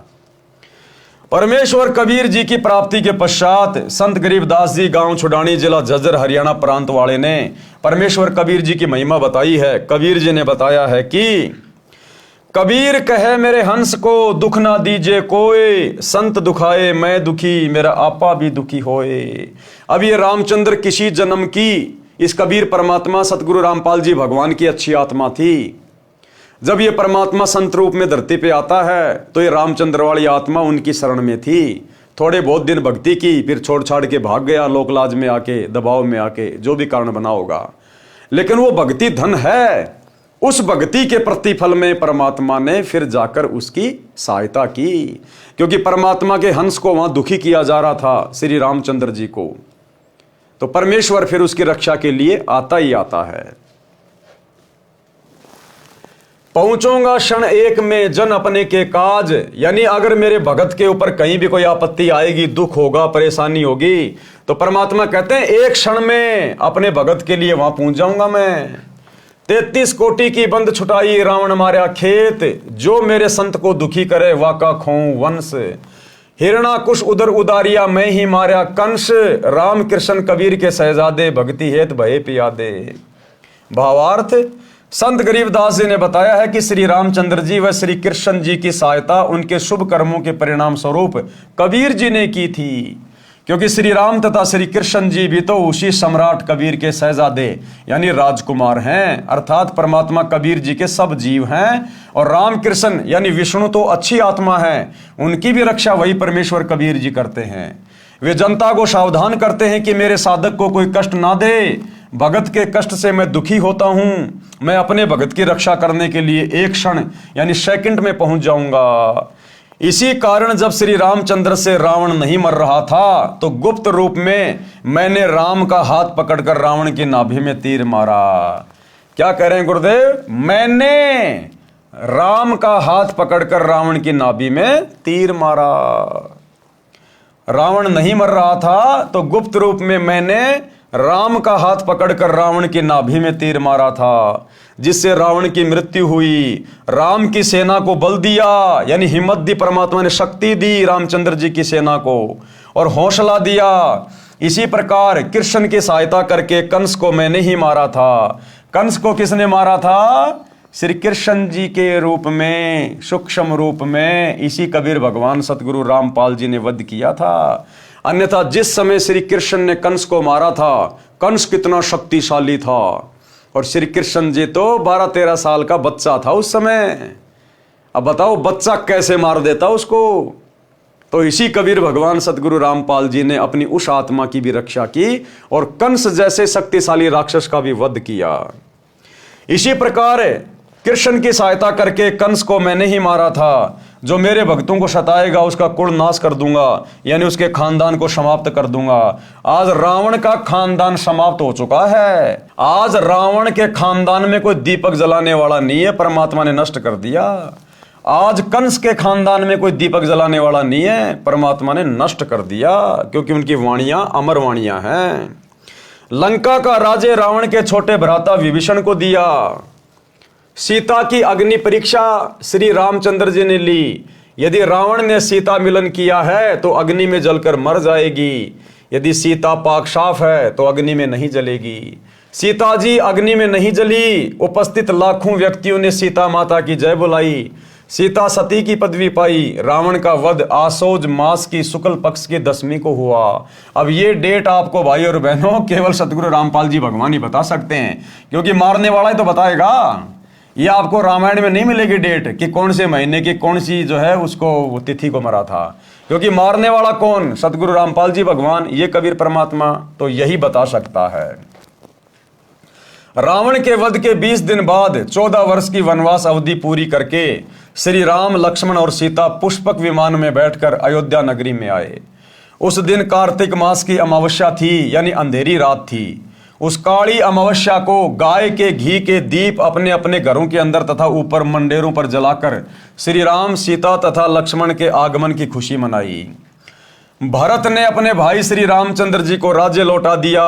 एक दिन श्री रामचंद्र जी से सीता ने कहा कि मैं युद्ध में लड़ने वाले योद्धाओं को कुछ इनाम देना चाहती हूँ। इनाम में सीता जी ने हनुमान जी को अपने गले से सच्चे मोतियों की माला निकाल कर दे दी तथा कहा, हे हनुमान, ये अनमोल उपहार मैं आपको दे रही हूँ, बहुत संभाल कर रखना।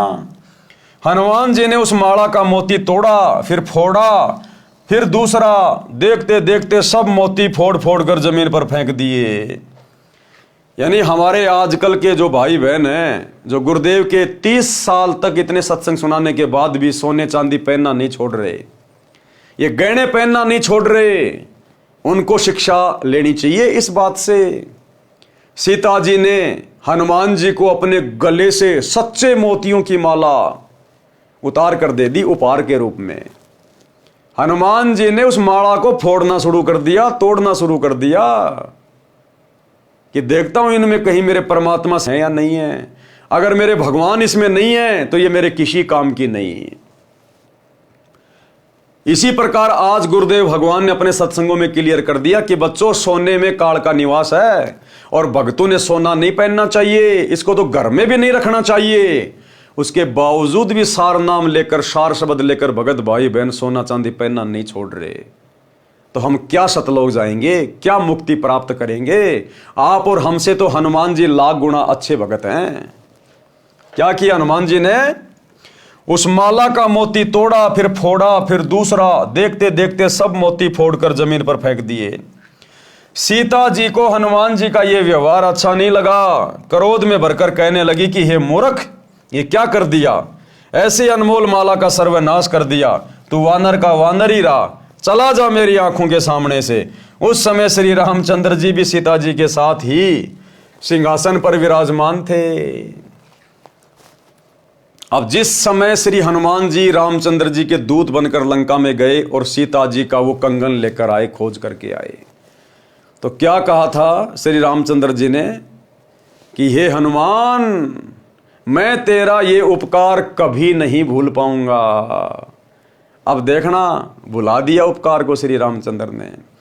जब सीता ने हनुमान को डांटा और ये शब्द कहे, जो शब्द यहां गुरुदेव लिख रहे हैं, क्योंकि ये परमात्मा है, इनसे कुछ भी छुपा हुआ नहीं है। सीता ने बिल्कुल ऐसा ही कहा कि चला जा मेरी आंखों से दूर, तू रहा बंदर का बंदर, इतनी अनमोल माला को तूने तोड़ दिया, फोड़ दिया। उस समय श्री रामचंद्र जी वहीं बैठे हुए थे। श्री रामचंद्र जी कुछ भी नहीं बोले और मुस्कुरा रहे थे। एक तरफ तो हनुमान जी की बेइज्जती हो रही है सभा में, उनको डांट पड़ रही है, और श्री रामचंद्र जी हंस रहे हैं, मुस्कुरा रहे हैं। तो इस प्रकार से हनुमान जी के उपकार का बदला चुकाया श्री रामचंद्र जी ने। उस समय श्री रामचंद्र जी भी वहीं पर विराजमान थे। उन्होंने भी हनुमान के इस व्यवहार को अच्छा नहीं माना और चुप रहे। हनुमान जी ने कहा, माता जी, जिस वस्तु में राम नाम अंकित नहीं है वह मेरे किसी काम की नहीं है। इसी प्रकार आज भगत भाई बहनों को ये सोने चांदी के आभूषण घर से बाहर फेंक देने चाहिए। फेंकने का मतलब है कहीं बेच बाच के पैसा अपने घर में काम में लो, परमात्मा की सेवा में लगाओ। क्या कहा हनुमान जी ने कि जिस माला में राम नाम नहीं है, मेरे रामचंद्र जी के दर्शन नहीं है, मेरे क्या काम की वो माला, तोड़ तोड़ के फेंक दी। तो बताओ भाई और बहनों, सोने चांदी में क्या आज? जबकि सोने में तो काल का निवास बता दिया गुरुदेव ने कि सोने में तो काल का निवास है, और स्पष्ट आदेश दे दिया गुरुदेव ने कि भक्तों ने सोना ना पहनना चाहिए, ना अपने घर में रखना चाहिए। और उसके बाद भी सतलोक आश्रमों से जुड़ी हमारी माता बहनें सोने को सजा के रखती हैं अपने नाक में, कान में, गले में, हर जगह। तो कहां समझे गुरु जी के ज्ञान को? 90% संगत जो सोना चांदी पहनती है वो तो अपने सिर पर, अपने शरीर पे काल को धारण करके घूम रही है और भक्ति कर रही है सत्य पुरुष की, और कह रहे हम सतलोक जाएंगे। गुरुदेव का आदेश सुन लो, छोटा सा सत्संग। भक्ति बिना क्या होते हैं ये भरम रहा संसारे, रति कंचन पाया नहीं रावण चलती बार। ओह, सर्व सोने की लंका थी, किसा को बद्दी था करके भक्ति सिद्धि प्राप्त, रिद्धि प्राप्त करके, और सोने की लंका जैसे हम गारा की ईंट पका के और मकान बनाते हैं, वो सोने की ईंट बना के, छोटी छोटी ईंटें होती थी पहले, और उनसे सोने ही की वो गारा बना के और महल बनवा रखे थे उसने। इतना धनी था। और आप दौरे मुश्किल से 50-20 ग्राम 20 तोले सोना होगा थर, घोड़ा बुढ़ा सेठ होगा जिस पर 20-30-40 तोले सोना हो गया। कहते वो रति नहीं लेके गए, ग्राम भी नहीं ले जा सका, तुम कहां ले जा सकोगे? और के कला तोड़ दोगे 40 तोले सोने में? ये तो खाम खागा सर दर्द है। सोना तो घर में बना रखना चाहिए आपने, और ना इसको पहनना चाहिए। क्या फायदा कान में डाल लिया, कान नाक में डाल लिया, 36 पंगे कड़े बना लिए। परमात्मा ने इतना सुंदर शरीर दे रखे, इस पर आडंबर करने की कति जरूरत नहीं। इसे भगवान रुष्ट होता है। भगवान की भक्ति करें, चाहे किसा भी शरीर है, काला है, गोरा है, जैसा भी मालिक ने दिया है, इसमें हम परमात्मा पा सकते हैं। इस काया का गर्व ना करियो के काला के गोरा रे, और बिना भजन कुछ काम नहीं आवे, चाहे एतर छड़को चारों हो रे। तो पुण्यात्मा धीरे धीरे, क्योंकि हम इतने इस सामाजिक माहौल में हम इतने गहरे चले गए कि वहां से वापस आना अपनी पटरी पे हमारे लिए कठिन हो रहा है। हम दलदल में धंस गए। लेकिन परमात्मा का सहारा आपको एक क्रेन का काम करेगा। भाई और बहनों, इस सत्संग में गुरुदेव ने बिल्कुल क्लियर कर दिया कि जो सच्चा भगत होगा सोना पहनना तो दूर, घर में भी नहीं रखेगा, इसमें काल का निवास है। तो हनुमान जी ने कहा, माता जी, जिस वस्तु में राम नाम अंकित नहीं है वह मेरे किसी काम की नहीं। मैंने मोती फोड़कर देखे हैं, इनमें राम नाम नहीं निकला, इसलिए मेरे काम की नहीं है। सीता जी ने कहा, क्या तेरे शरीर में राम नाम लिखा है? अब सीता जी ने क्या कहा, क्या तेरे शरीर में राम का नाम लिखा हुआ है? अब हनुमान जी तो भाई हनुमान जी था, भगत था, बात सीने पे चोट कर गई। और परमात्मा ने दिखाना था कि भगत कैसे होते हैं। क्या तेरे शरीर में राम नाम लिखा है? फिर इस शरीर को किस लिए साथ लिए है? इसको फेंक दे फाड़ कर। उसी समय हनुमान जी ने अपना सीना चाक यानी चीर कर दिखाया, उसमें राम नाम लिखा था। हनुमान जी उसी समय अयोध्या त्याग कर वहां से कहीं दूर चले गए। हनुमान जी ने देखा, ये तो नकली राम है, नकली, ये तो नकली राम सीता है, ये असली नहीं है। मैंने पूरा जीवन दांव पे लगा दिया इनकी सेवा में, और अंत में एक छोटी सी माला के कारण भरी सभा में मेरी बेइज्जती कर रहे हैं। उसी समय हनुमान जी नाराज होकर अयोध्या को छोड़कर चले गए थे। तो हनुमान जी ने अपना सीना फाड़ के दिखा दिया कि मैं मजाक नहीं कर रहा। इसी प्रकार भाइयों और बहनों, आज ही की बात है, क्योंकि इन पुस्तकों पे जो वीडियो बन रहे हैं वो गुरुदेव के विशेष आशीर्वाद से बन रहे हैं, परमात्मा ही बनवा रहे हैं। और जिस चीज की आवश्यकता होती है हमारा विश्वास दृढ़ करने के लिए परमात्मा उपलब्ध भी करवा देते हैं।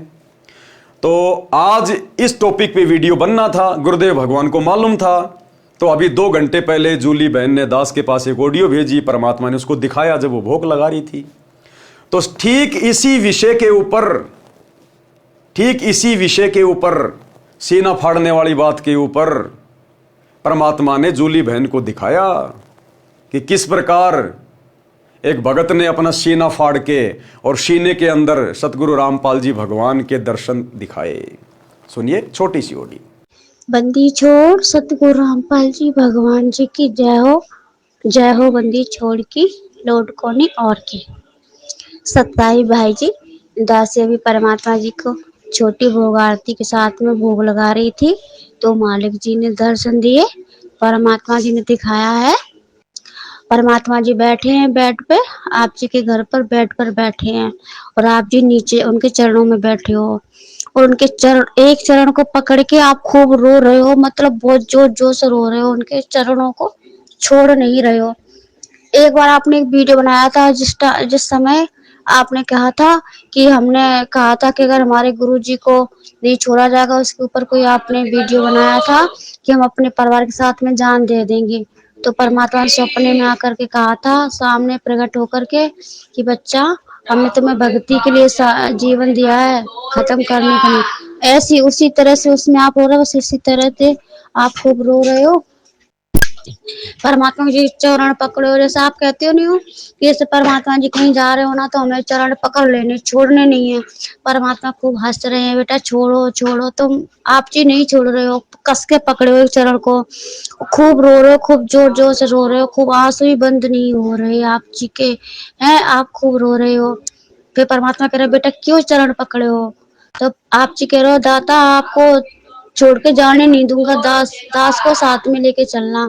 तो परमात्मा जी हंस रहे हैं, कह रहे, बेटा अगर छोड़ के जाना होता तो हम आपके साथ क्यों रहते? 8 साल से आपके साथ में, आप कोई भी भाई बहनों को पैर का नाखून उतरा, आपको कोई कष्ट हुआ नहीं ना?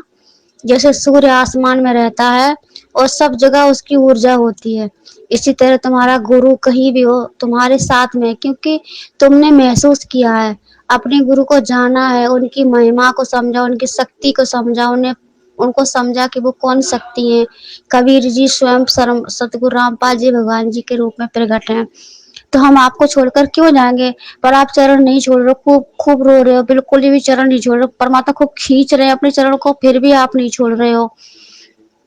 फिर परमात्मा ने जी ने दिखाया, एक तरफ आपके लिए बहुत सोना चांदी एकदम सुनहरा सारा सामान है, माया एकदम इकट्ठी कर दी, और एक साइड में आपके लिए 56 प्रकार के भोजन रख दिए हैं।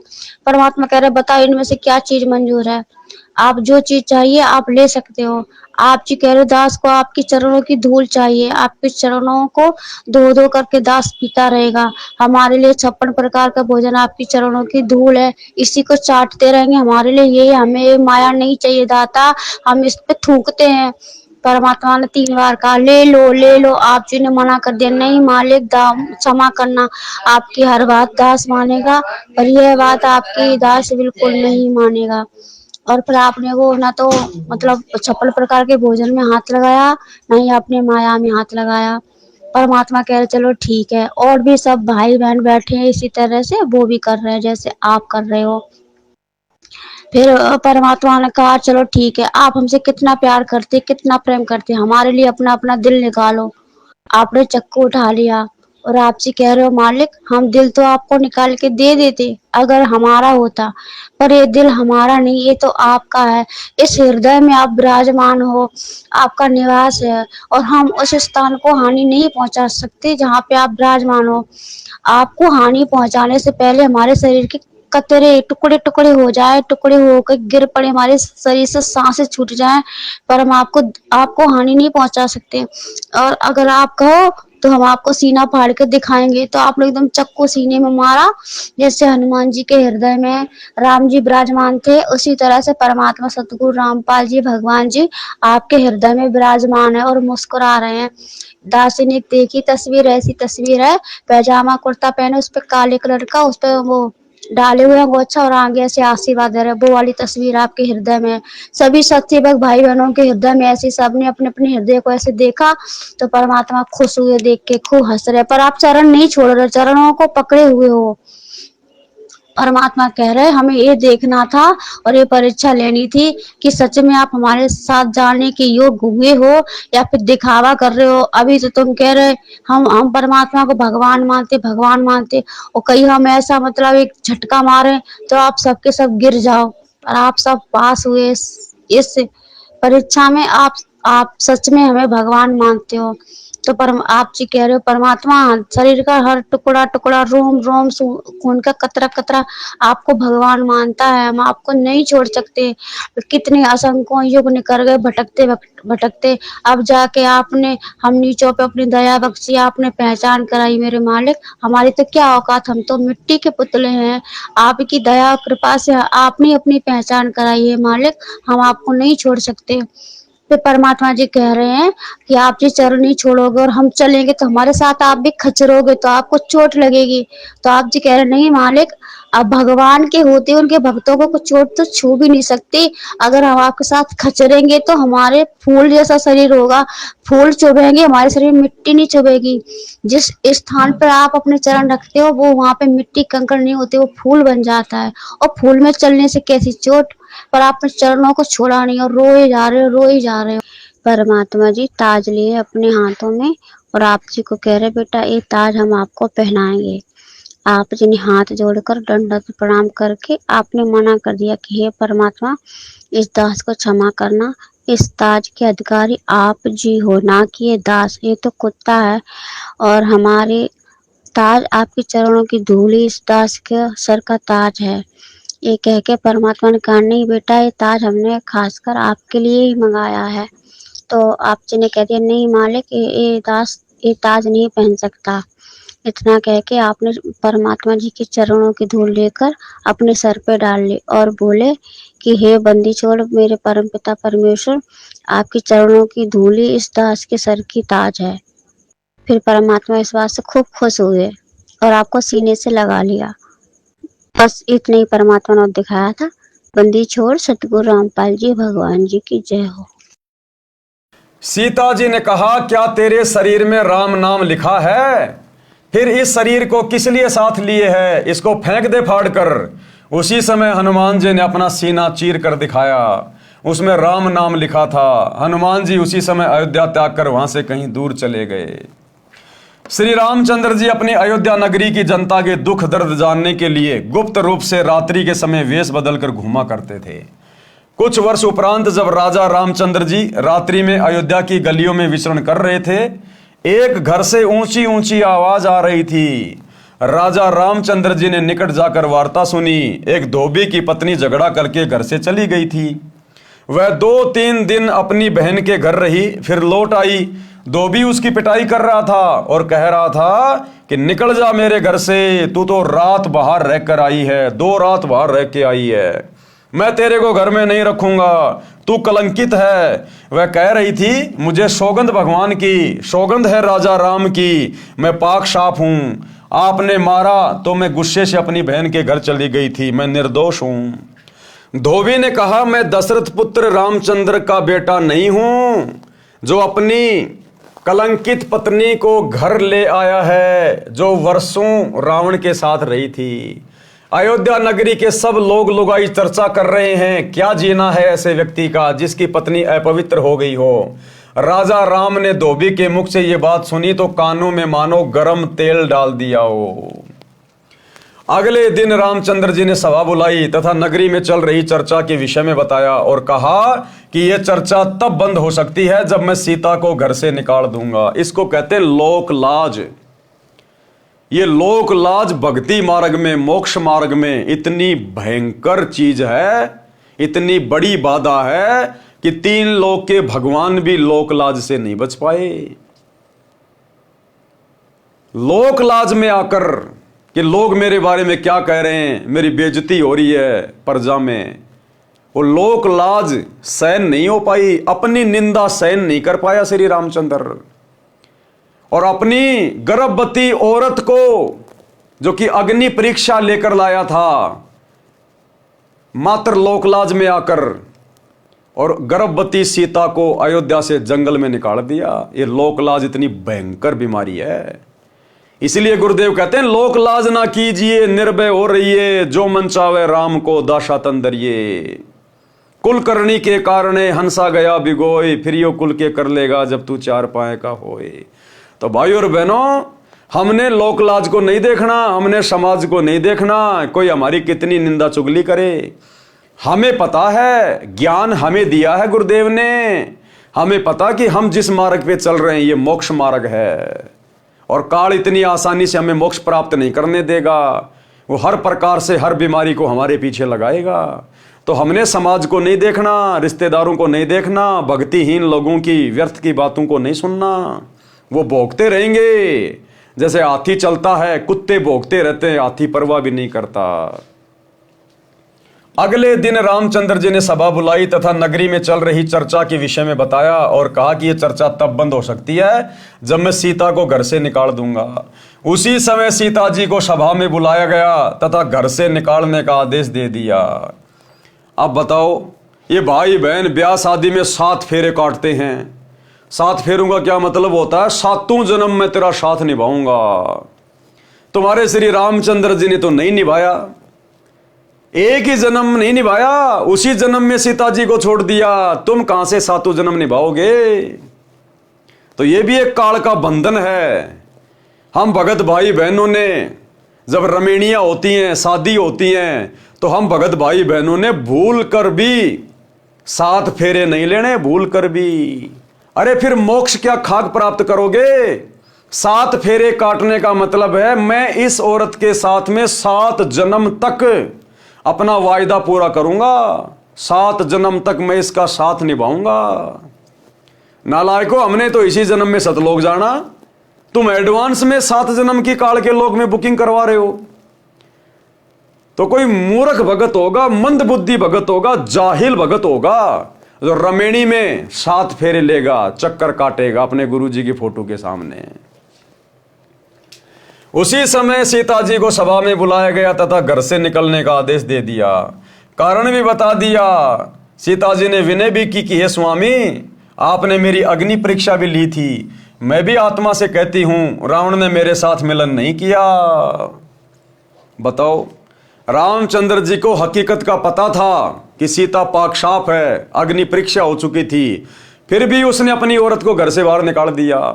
अपनी औरत का भी नहीं हुआ तो सोचो भाई, आज ये 10-20 लाख रुपए का राम मंदिर बना के हैं, और मुंह में तानसेन ठूस के और जय श्री राम का लाल लाल झंडा लेके और गाड़ियों के पीछे कट्टर सनातनी लिख के जय श्री राम लिख के चलने वालों, जब तुम्हारे ऊपर आपत्ति आएगी तो तुम तो उस रामचंद्र के लगते क्या हो? तुम तो उसके रिश्तेदार भी नहीं हो, रिश्तेदारों के रिश्तेदार भी नहीं हो। जब वो अपनी औरत का सगा नहीं हुआ, अपनी औरत के साथ में जिसने धोखा कर दिया, दगा कर दिया, तो तुम्हारा कहां तक साथ निभाएगा? इसलिए अपना मोबाइल उठाओ और सच्चे राम की कथा सुनो, सतगुरु रामपाल जी के सत्संग। सीता जी ने प्रार्थना भी की कि हे स्वामी, आपने मेरी अग्नि परीक्षा भी ली थी। मैं भी आत्मा से कहती हूं, रावण ने मेरे साथ मिलन नहीं किया। कारण था कि उसको एक ऋषि का श्राप लगा था कि यदि तू किसी पर स्त्री से बलात्कार करेगा तो तेरी उसी समय मृत्यु हो जाएगी। अब भाइयों और बहनों, रावण को यह श्राप भी कबीर भगवान सतगुरु रामपाल जी ने दिलवाया, क्योंकि सीता भी इसी भगवान की आत्मा है और मालिक को पता था कि सीता के जीवन में इस प्रकार की आपत्ति आएगी। और रावण तो राक्षस है, वो तो दुष्ट है, वो मानेगा नहीं। तो परमात्मा ने पहले ही सीता को बचाने के लिए, उसके पतिव्रता धर्म को खंडित होने से बचाने के लिए पहले ही रावण को श्राप दिलवा दिया। देखो, ऐसे ये परमात्मा अपनी आत्माओं की सुरक्षा करता है, रक्षा करता है। जो निकम्मी आत्माएं एक बार भी इनकी शरण में आ जाती हैं और किसी कारण से भक्ति मार्ग पर नहीं टिक पाती हैं, और जब तक उनके पास वो भक्ति धन होता है तब तक परमात्मा इस प्रकार से उनकी रक्षा करता रहता है। और जिस दिन उनका भक्ति धन समाप्त होगा, फिर चाहे राम हो, चाहे कृष्ण हो, चाहे सीता हो, चाहे राधा हो, 84 लाख योनियों में गधे कुत्ते सूअर की योनियां भोगते डोलेंगे। फिर ये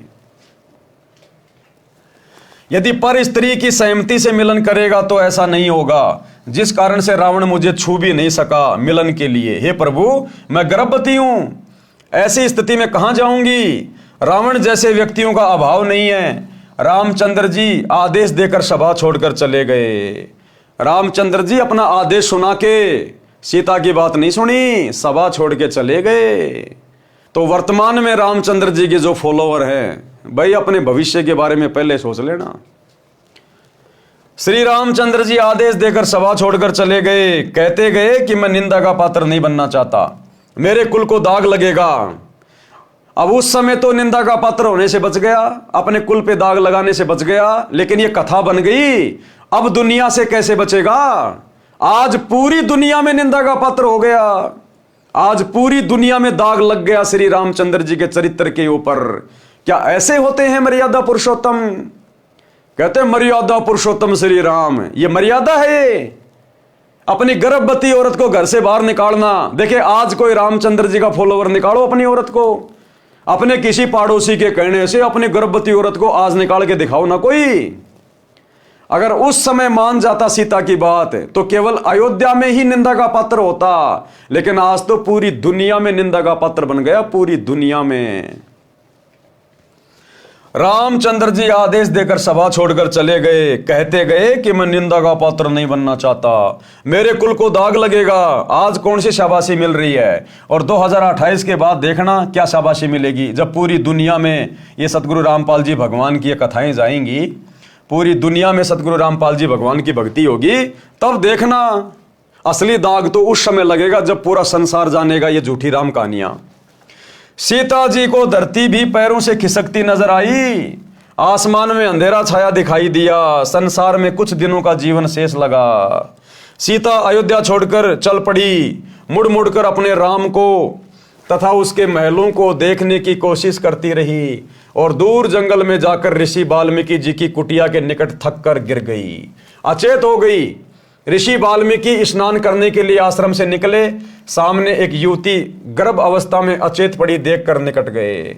अब भाइयों और बहनों, उस ऋषि की कुटिया के पास सीता को भेजना ये भी कबीर परमात्मा सतगुरु रामपाल जी भगवान का ही आशीर्वाद था, क्योंकि परमात्मा ने उस आत्मा की रक्षा करनी थी। अपने आश्रम से औषधि लाए, सीता जी के मुख में डाली। गर्मी का मौसम था, ठंडे जल के छींटे मुख पर मारे। अब ये बातें भला कौन लिख सकता है कि जिस समय सीता जी अयोध्या छोड़ के और जंगल में गई थी और अचेत होके गिर गई थी, वो गर्मी का मौसम था। ये बातें वो ही लिखेगा जो अपनी आंखों से देख रहा है सब कुछ। तो सतगुरु रामपाल जी भगवान लिख रहे हैं, भाई समझ जाओ कौन परम शक्ति है ये। सीता जी के मुख में डाली, गर्मी का मौसम था, ठंडे जल के छींटे मुख पर मारे। उसी समय सीता जी सचेत होकर बैठ गई। ऋषि ने नाम और गांव पूछा तो बताया कि नीचे पृथ्वी ऊपर आसमान, आगे कुछ बताने से इनकार कर दिया। ऋषि दयावान होते हैं, कहा बेटी संसार तो स्वार्थ का है, धन्यवाद कर परमात्मा का, तू मेरे आश्रम में आ गई। बेटी मुझे अपना पिता मान और मेरे पास रह। सीता जी श्री वाल्मीकि जी के आश्रम में रहने लगी। ऋषि ने भी बात आगे नहीं बढ़ाई। परमेश्वर कबीर जी जो त्रेता युग में ऋषि मुनिंद्र जी के रूप में लीला करने आए थे, हनुमान जी से मिले, क्योंकि हनुमान जी भी अयोध्या छोड़ के चले गए थे। जैसे पहले पहाड़ों पे बैठे थे वैसे जाके बैठ गए। हनुमान जी से मिले, सत साहेब बोला। हनुमान जी ने राम राम कहा तथा खड़ा होकर ऋषि जी का सत्कार किया तथा एक पत्थर पर स्वयं बैठ गए, दूसरे पर ऋषि जी को बैठने के लिए आग्रह किया। दोनों ने स्थान ग्रहण कर लिया। हनुमान जी ऋषि जी को पहचानने की कोशिश करने लगे। ऋषि जी ने कहा क्या सोच रहे हो हनुमान, मैं वही ऋषि हूं, मेरे आश्रम में वानर ने सीता जी का कंगन घड़े में डाला था, उसमें अन्य कंगन भी वैसे ही थे। हे हनुमान वह कंगन कैसा रहा? हनुमान जी को पहचानते देर नहीं लगी और ऋषि जी को प्रणाम किया। हे ऋषि जी आपका कैसे आना हुआ? परमेश्वर कबीर जी मुनिंद्र ऋषि के रूप में उन्होंने कहा, हे पवन पुत्र मैं आपको भक्ति ज्ञान कराने आया हूं। यानी देखो भाइयों और बहनों किस प्रकार से परमात्मा सो छल छिद्र करता है अपनी आत्माओं को अपनी शरण में लेने के लिए।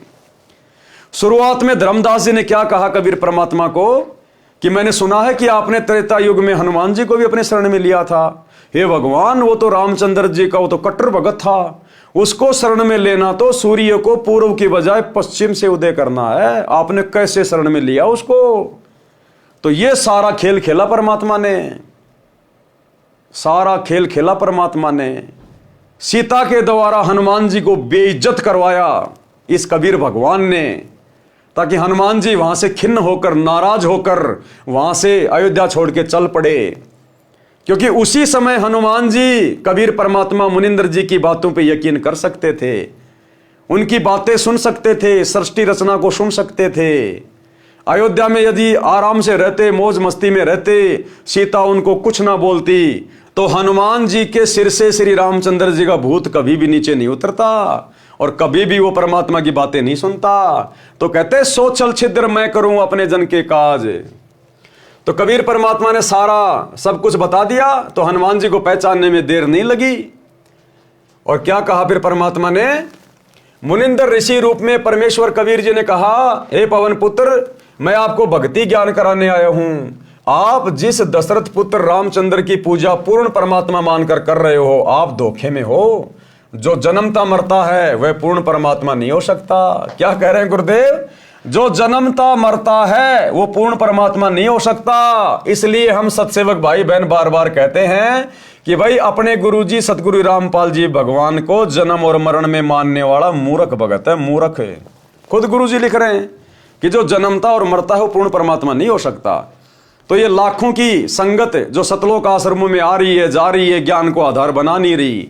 एक तरफ तो अपने गुरुजी को भगवान कहती है, भगवान कहती है, परमात्मा कहती है, और दूसरी तरफ 8 सितंबर को उनका जन्मदिन भी मनाती है। और गुरुजी कह रहे हैं जो जन्मता मरता है वो पूर्ण परमात्मा नहीं हो सकता। तो ये बात केवल सत्सेवकों के समझ में आई है, साथ संगति वाले भाई बहनों के। तभी तो अपने गुरुजी का प्रकट दिवस मनाते हैं, जन्मदिन नहीं मनाते। 8 सितंबर को सतगुरु प्रकट दिवस मनाते हैं। आप धोखे में हो। जो जन्मता मरता है वह पूर्ण परमात्मा नहीं हो सकता। पूर्ण परमात्मा तो अविनाशी है। क्या है? अविनाशी। और हम रोज संध्या आरती में अपने गुरुजी को अविनाशी कहते हैं। अवगुण किए घनेरे फिर भी भले बुरे हम थारे, और दास को जान के निपट नादान वह बख्श दियो अविनाशी। फिर भी ये लाखों की संगत सतलोक आश्रमों से जुड़ी हुई अपने गुरुजी को अविनाशी नहीं मानती, अपने गुरुजी को जन्म और मरण में मान रही है। पूर्ण परमात्मा तो अविनाशी है। हनुमान जी ने कहा, हे ऋषिवर मैं आपके वचनों से आहत होता हूं, यानी दुखी होता हूं, मेरी भावनाओं को चोट लगती है। आप अन्य विषय पर चर्चा करें। परमेश्वर कबीर जी ने कहा कि यदि कोई व्यक्ति गलत रास्ते पर जा रहा हो, वह उस रास्ते को ठीक मानकर चल रहा हो जो डाकुओं के डेरे में जा रहा है, यदि कोई सज्जन पुरुष उसको बताए कि जिस रास्ते पर आप जा रहे हो आपकी जान तथा माल को खतरा है, आगे डाकुओं का डेरा है, पहले मारते हैं फिर लूटते हैं, यदि वह व्यक्ति कहे कि आप मेरी भावनाओं को चोटिल कर रहे हो, यह कितना सत्य है। हनुमान जी चुप रहे परंतु मुस्कुराए, मानो कह रहे हो आप सत्य कहते हो। हनुमान जी के चेहरे पर शांति का चिन्ह देखकर परमेश्वर कबीर जी ने बताया कि श्री रामचंद्र जी श्री विष्णु जी के अवतार हैं। श्री विष्णु जी, श्री ब्रह्मा जी तथा श्री शिव जी का पिता काल ब्रह्म है। इसी को ज्योति निरंजन भी कहते हैं। काल को इसकी गलती के कारण श्राप लगा है कि 1 लाख मानव शरीरधारी प्राणियों को प्रतिदिन खाया करेगा, 1.25 लाख प्रतिदिन उत्पन्न किया करेगा, जिस कारण से उसने अपने तीनों पुत्रों को एक एक विभाग का स्वामी बना रखा है। श्री ब्रह्मा जी रजोगुण है, जिसके प्रभाव से सभी प्राणी प्रेरित होकर संतान उत्पत्ति करते हैं, जिस कारण से ब्रह्मा को भूल से उत्पत्ति करता मान रखा है। उत्पत्ति करता तो पूर्ण परमात्मा है, ये पूर्ण परमात्मा। काल ने अपने दूसरे पुत्र विष्णु को कर्मानुसार पालन करने का विभाग दिया है। विष्णु शतोगुण है, काल ने तीसरे पुत्र शिव तमगुण को इन 1 लाख मानव शरीरधारी जीवों को मारकर उसके पास भेजने का विभाग दे रखा है। वह स्वयं अव्यक्त यानी गुप्त रहता है। आप देख रहे हो यहाँ कोई भी जीव अमर नहीं है, देवता भी मरते हैं, ब्रह्मा विष्णु शिव भी जन्मते मरते हैं, जो पूरी आयु जीते हैं। वृद्ध अवस्था भी सब में आती है। एक लोक ऐसा है जहां पर वृद्ध अवस्था तथा मरण नहीं है। वहां कोई रावण किसी की पत्नी का अपहरण नहीं करता। आपकी आंखों के सामने लंका में हुए राम रावण युद्ध में कितने व्यक्ति तथा अन्य प्राणी मारे गए एक सीता को छुड़ाने के लिए। आपने श्री रामचंद्र जी के लिए अपने प्राणों की बाजी लगाकर लंका को जलाया। रावण का भाई अहिरावण जो पाताल का राजा था, वह राम तथा लक्ष्मण का अपहरण करके ले गया, उनकी बलि देने वाला था। आप वहां गए और उन दोनों को जीवित लाए। आप ही बताएं, वे परमात्मा हैं।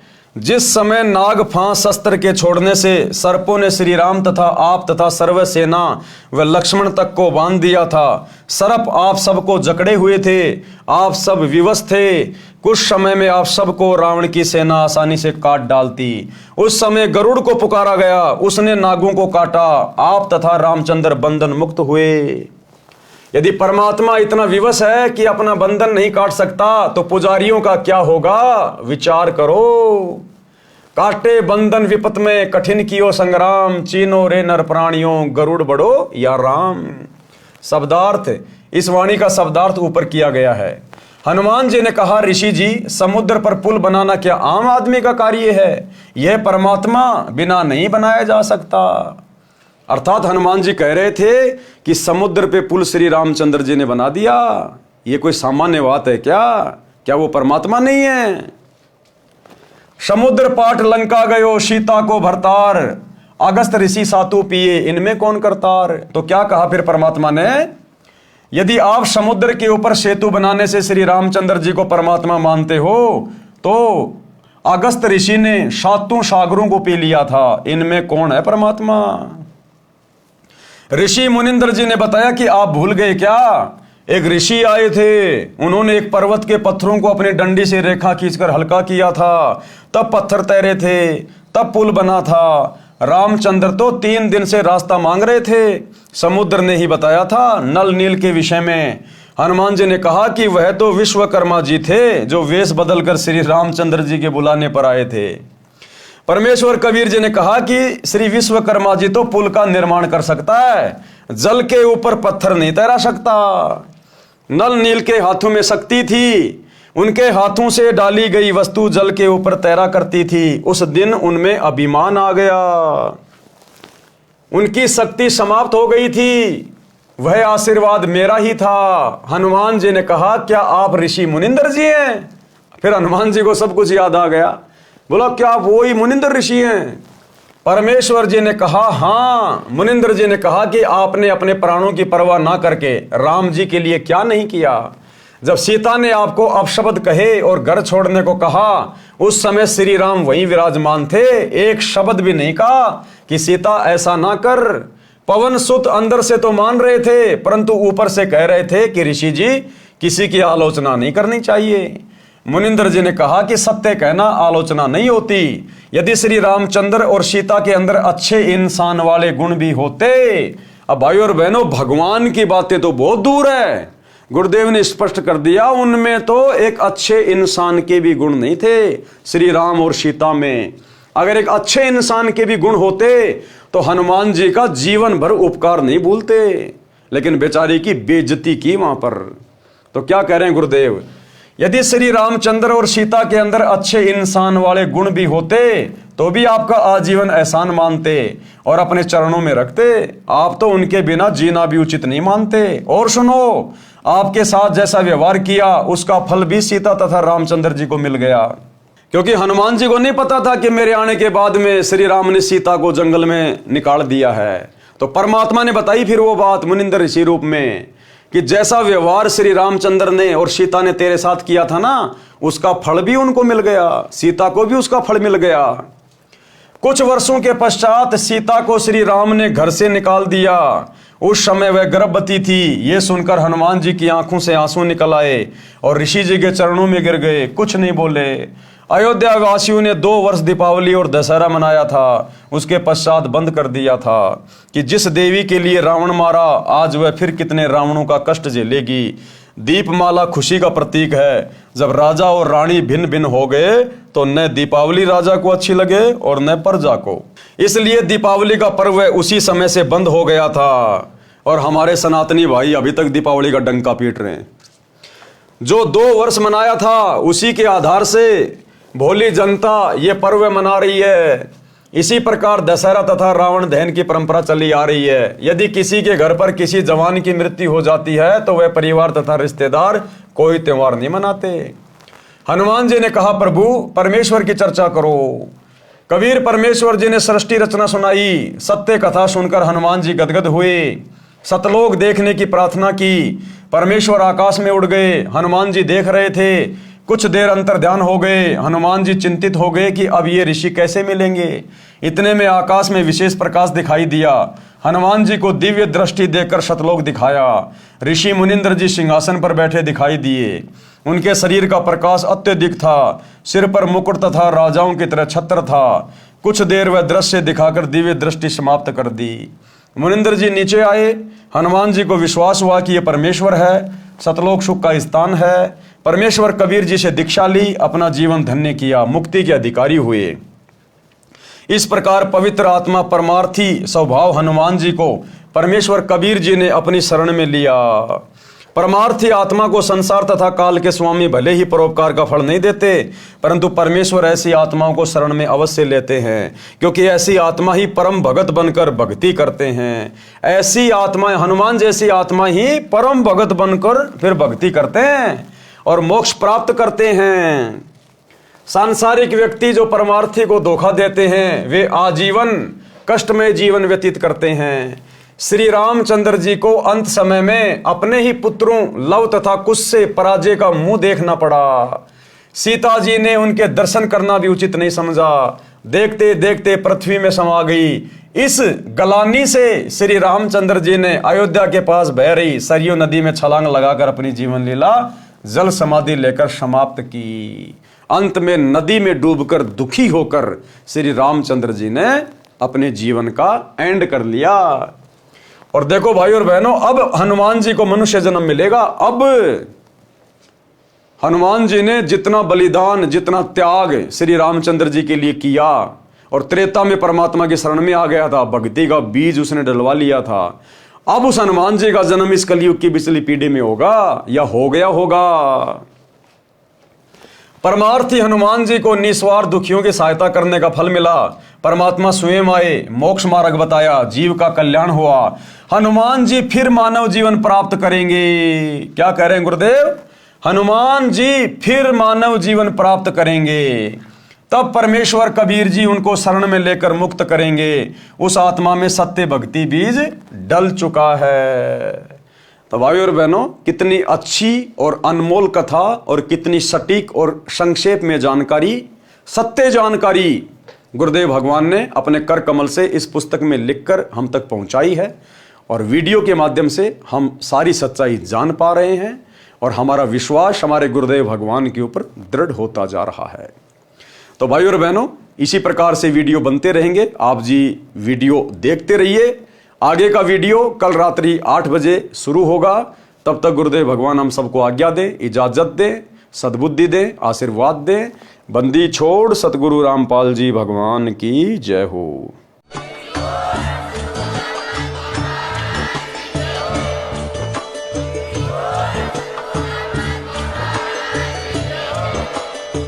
भाई जो गुरु बचन पे डट गे, कट गे फंद 84 के, कट गे फंद 84 के, कट गे फंद 84 के। भाई जो गुरु बचन पे डट गे, कट गे फंद 84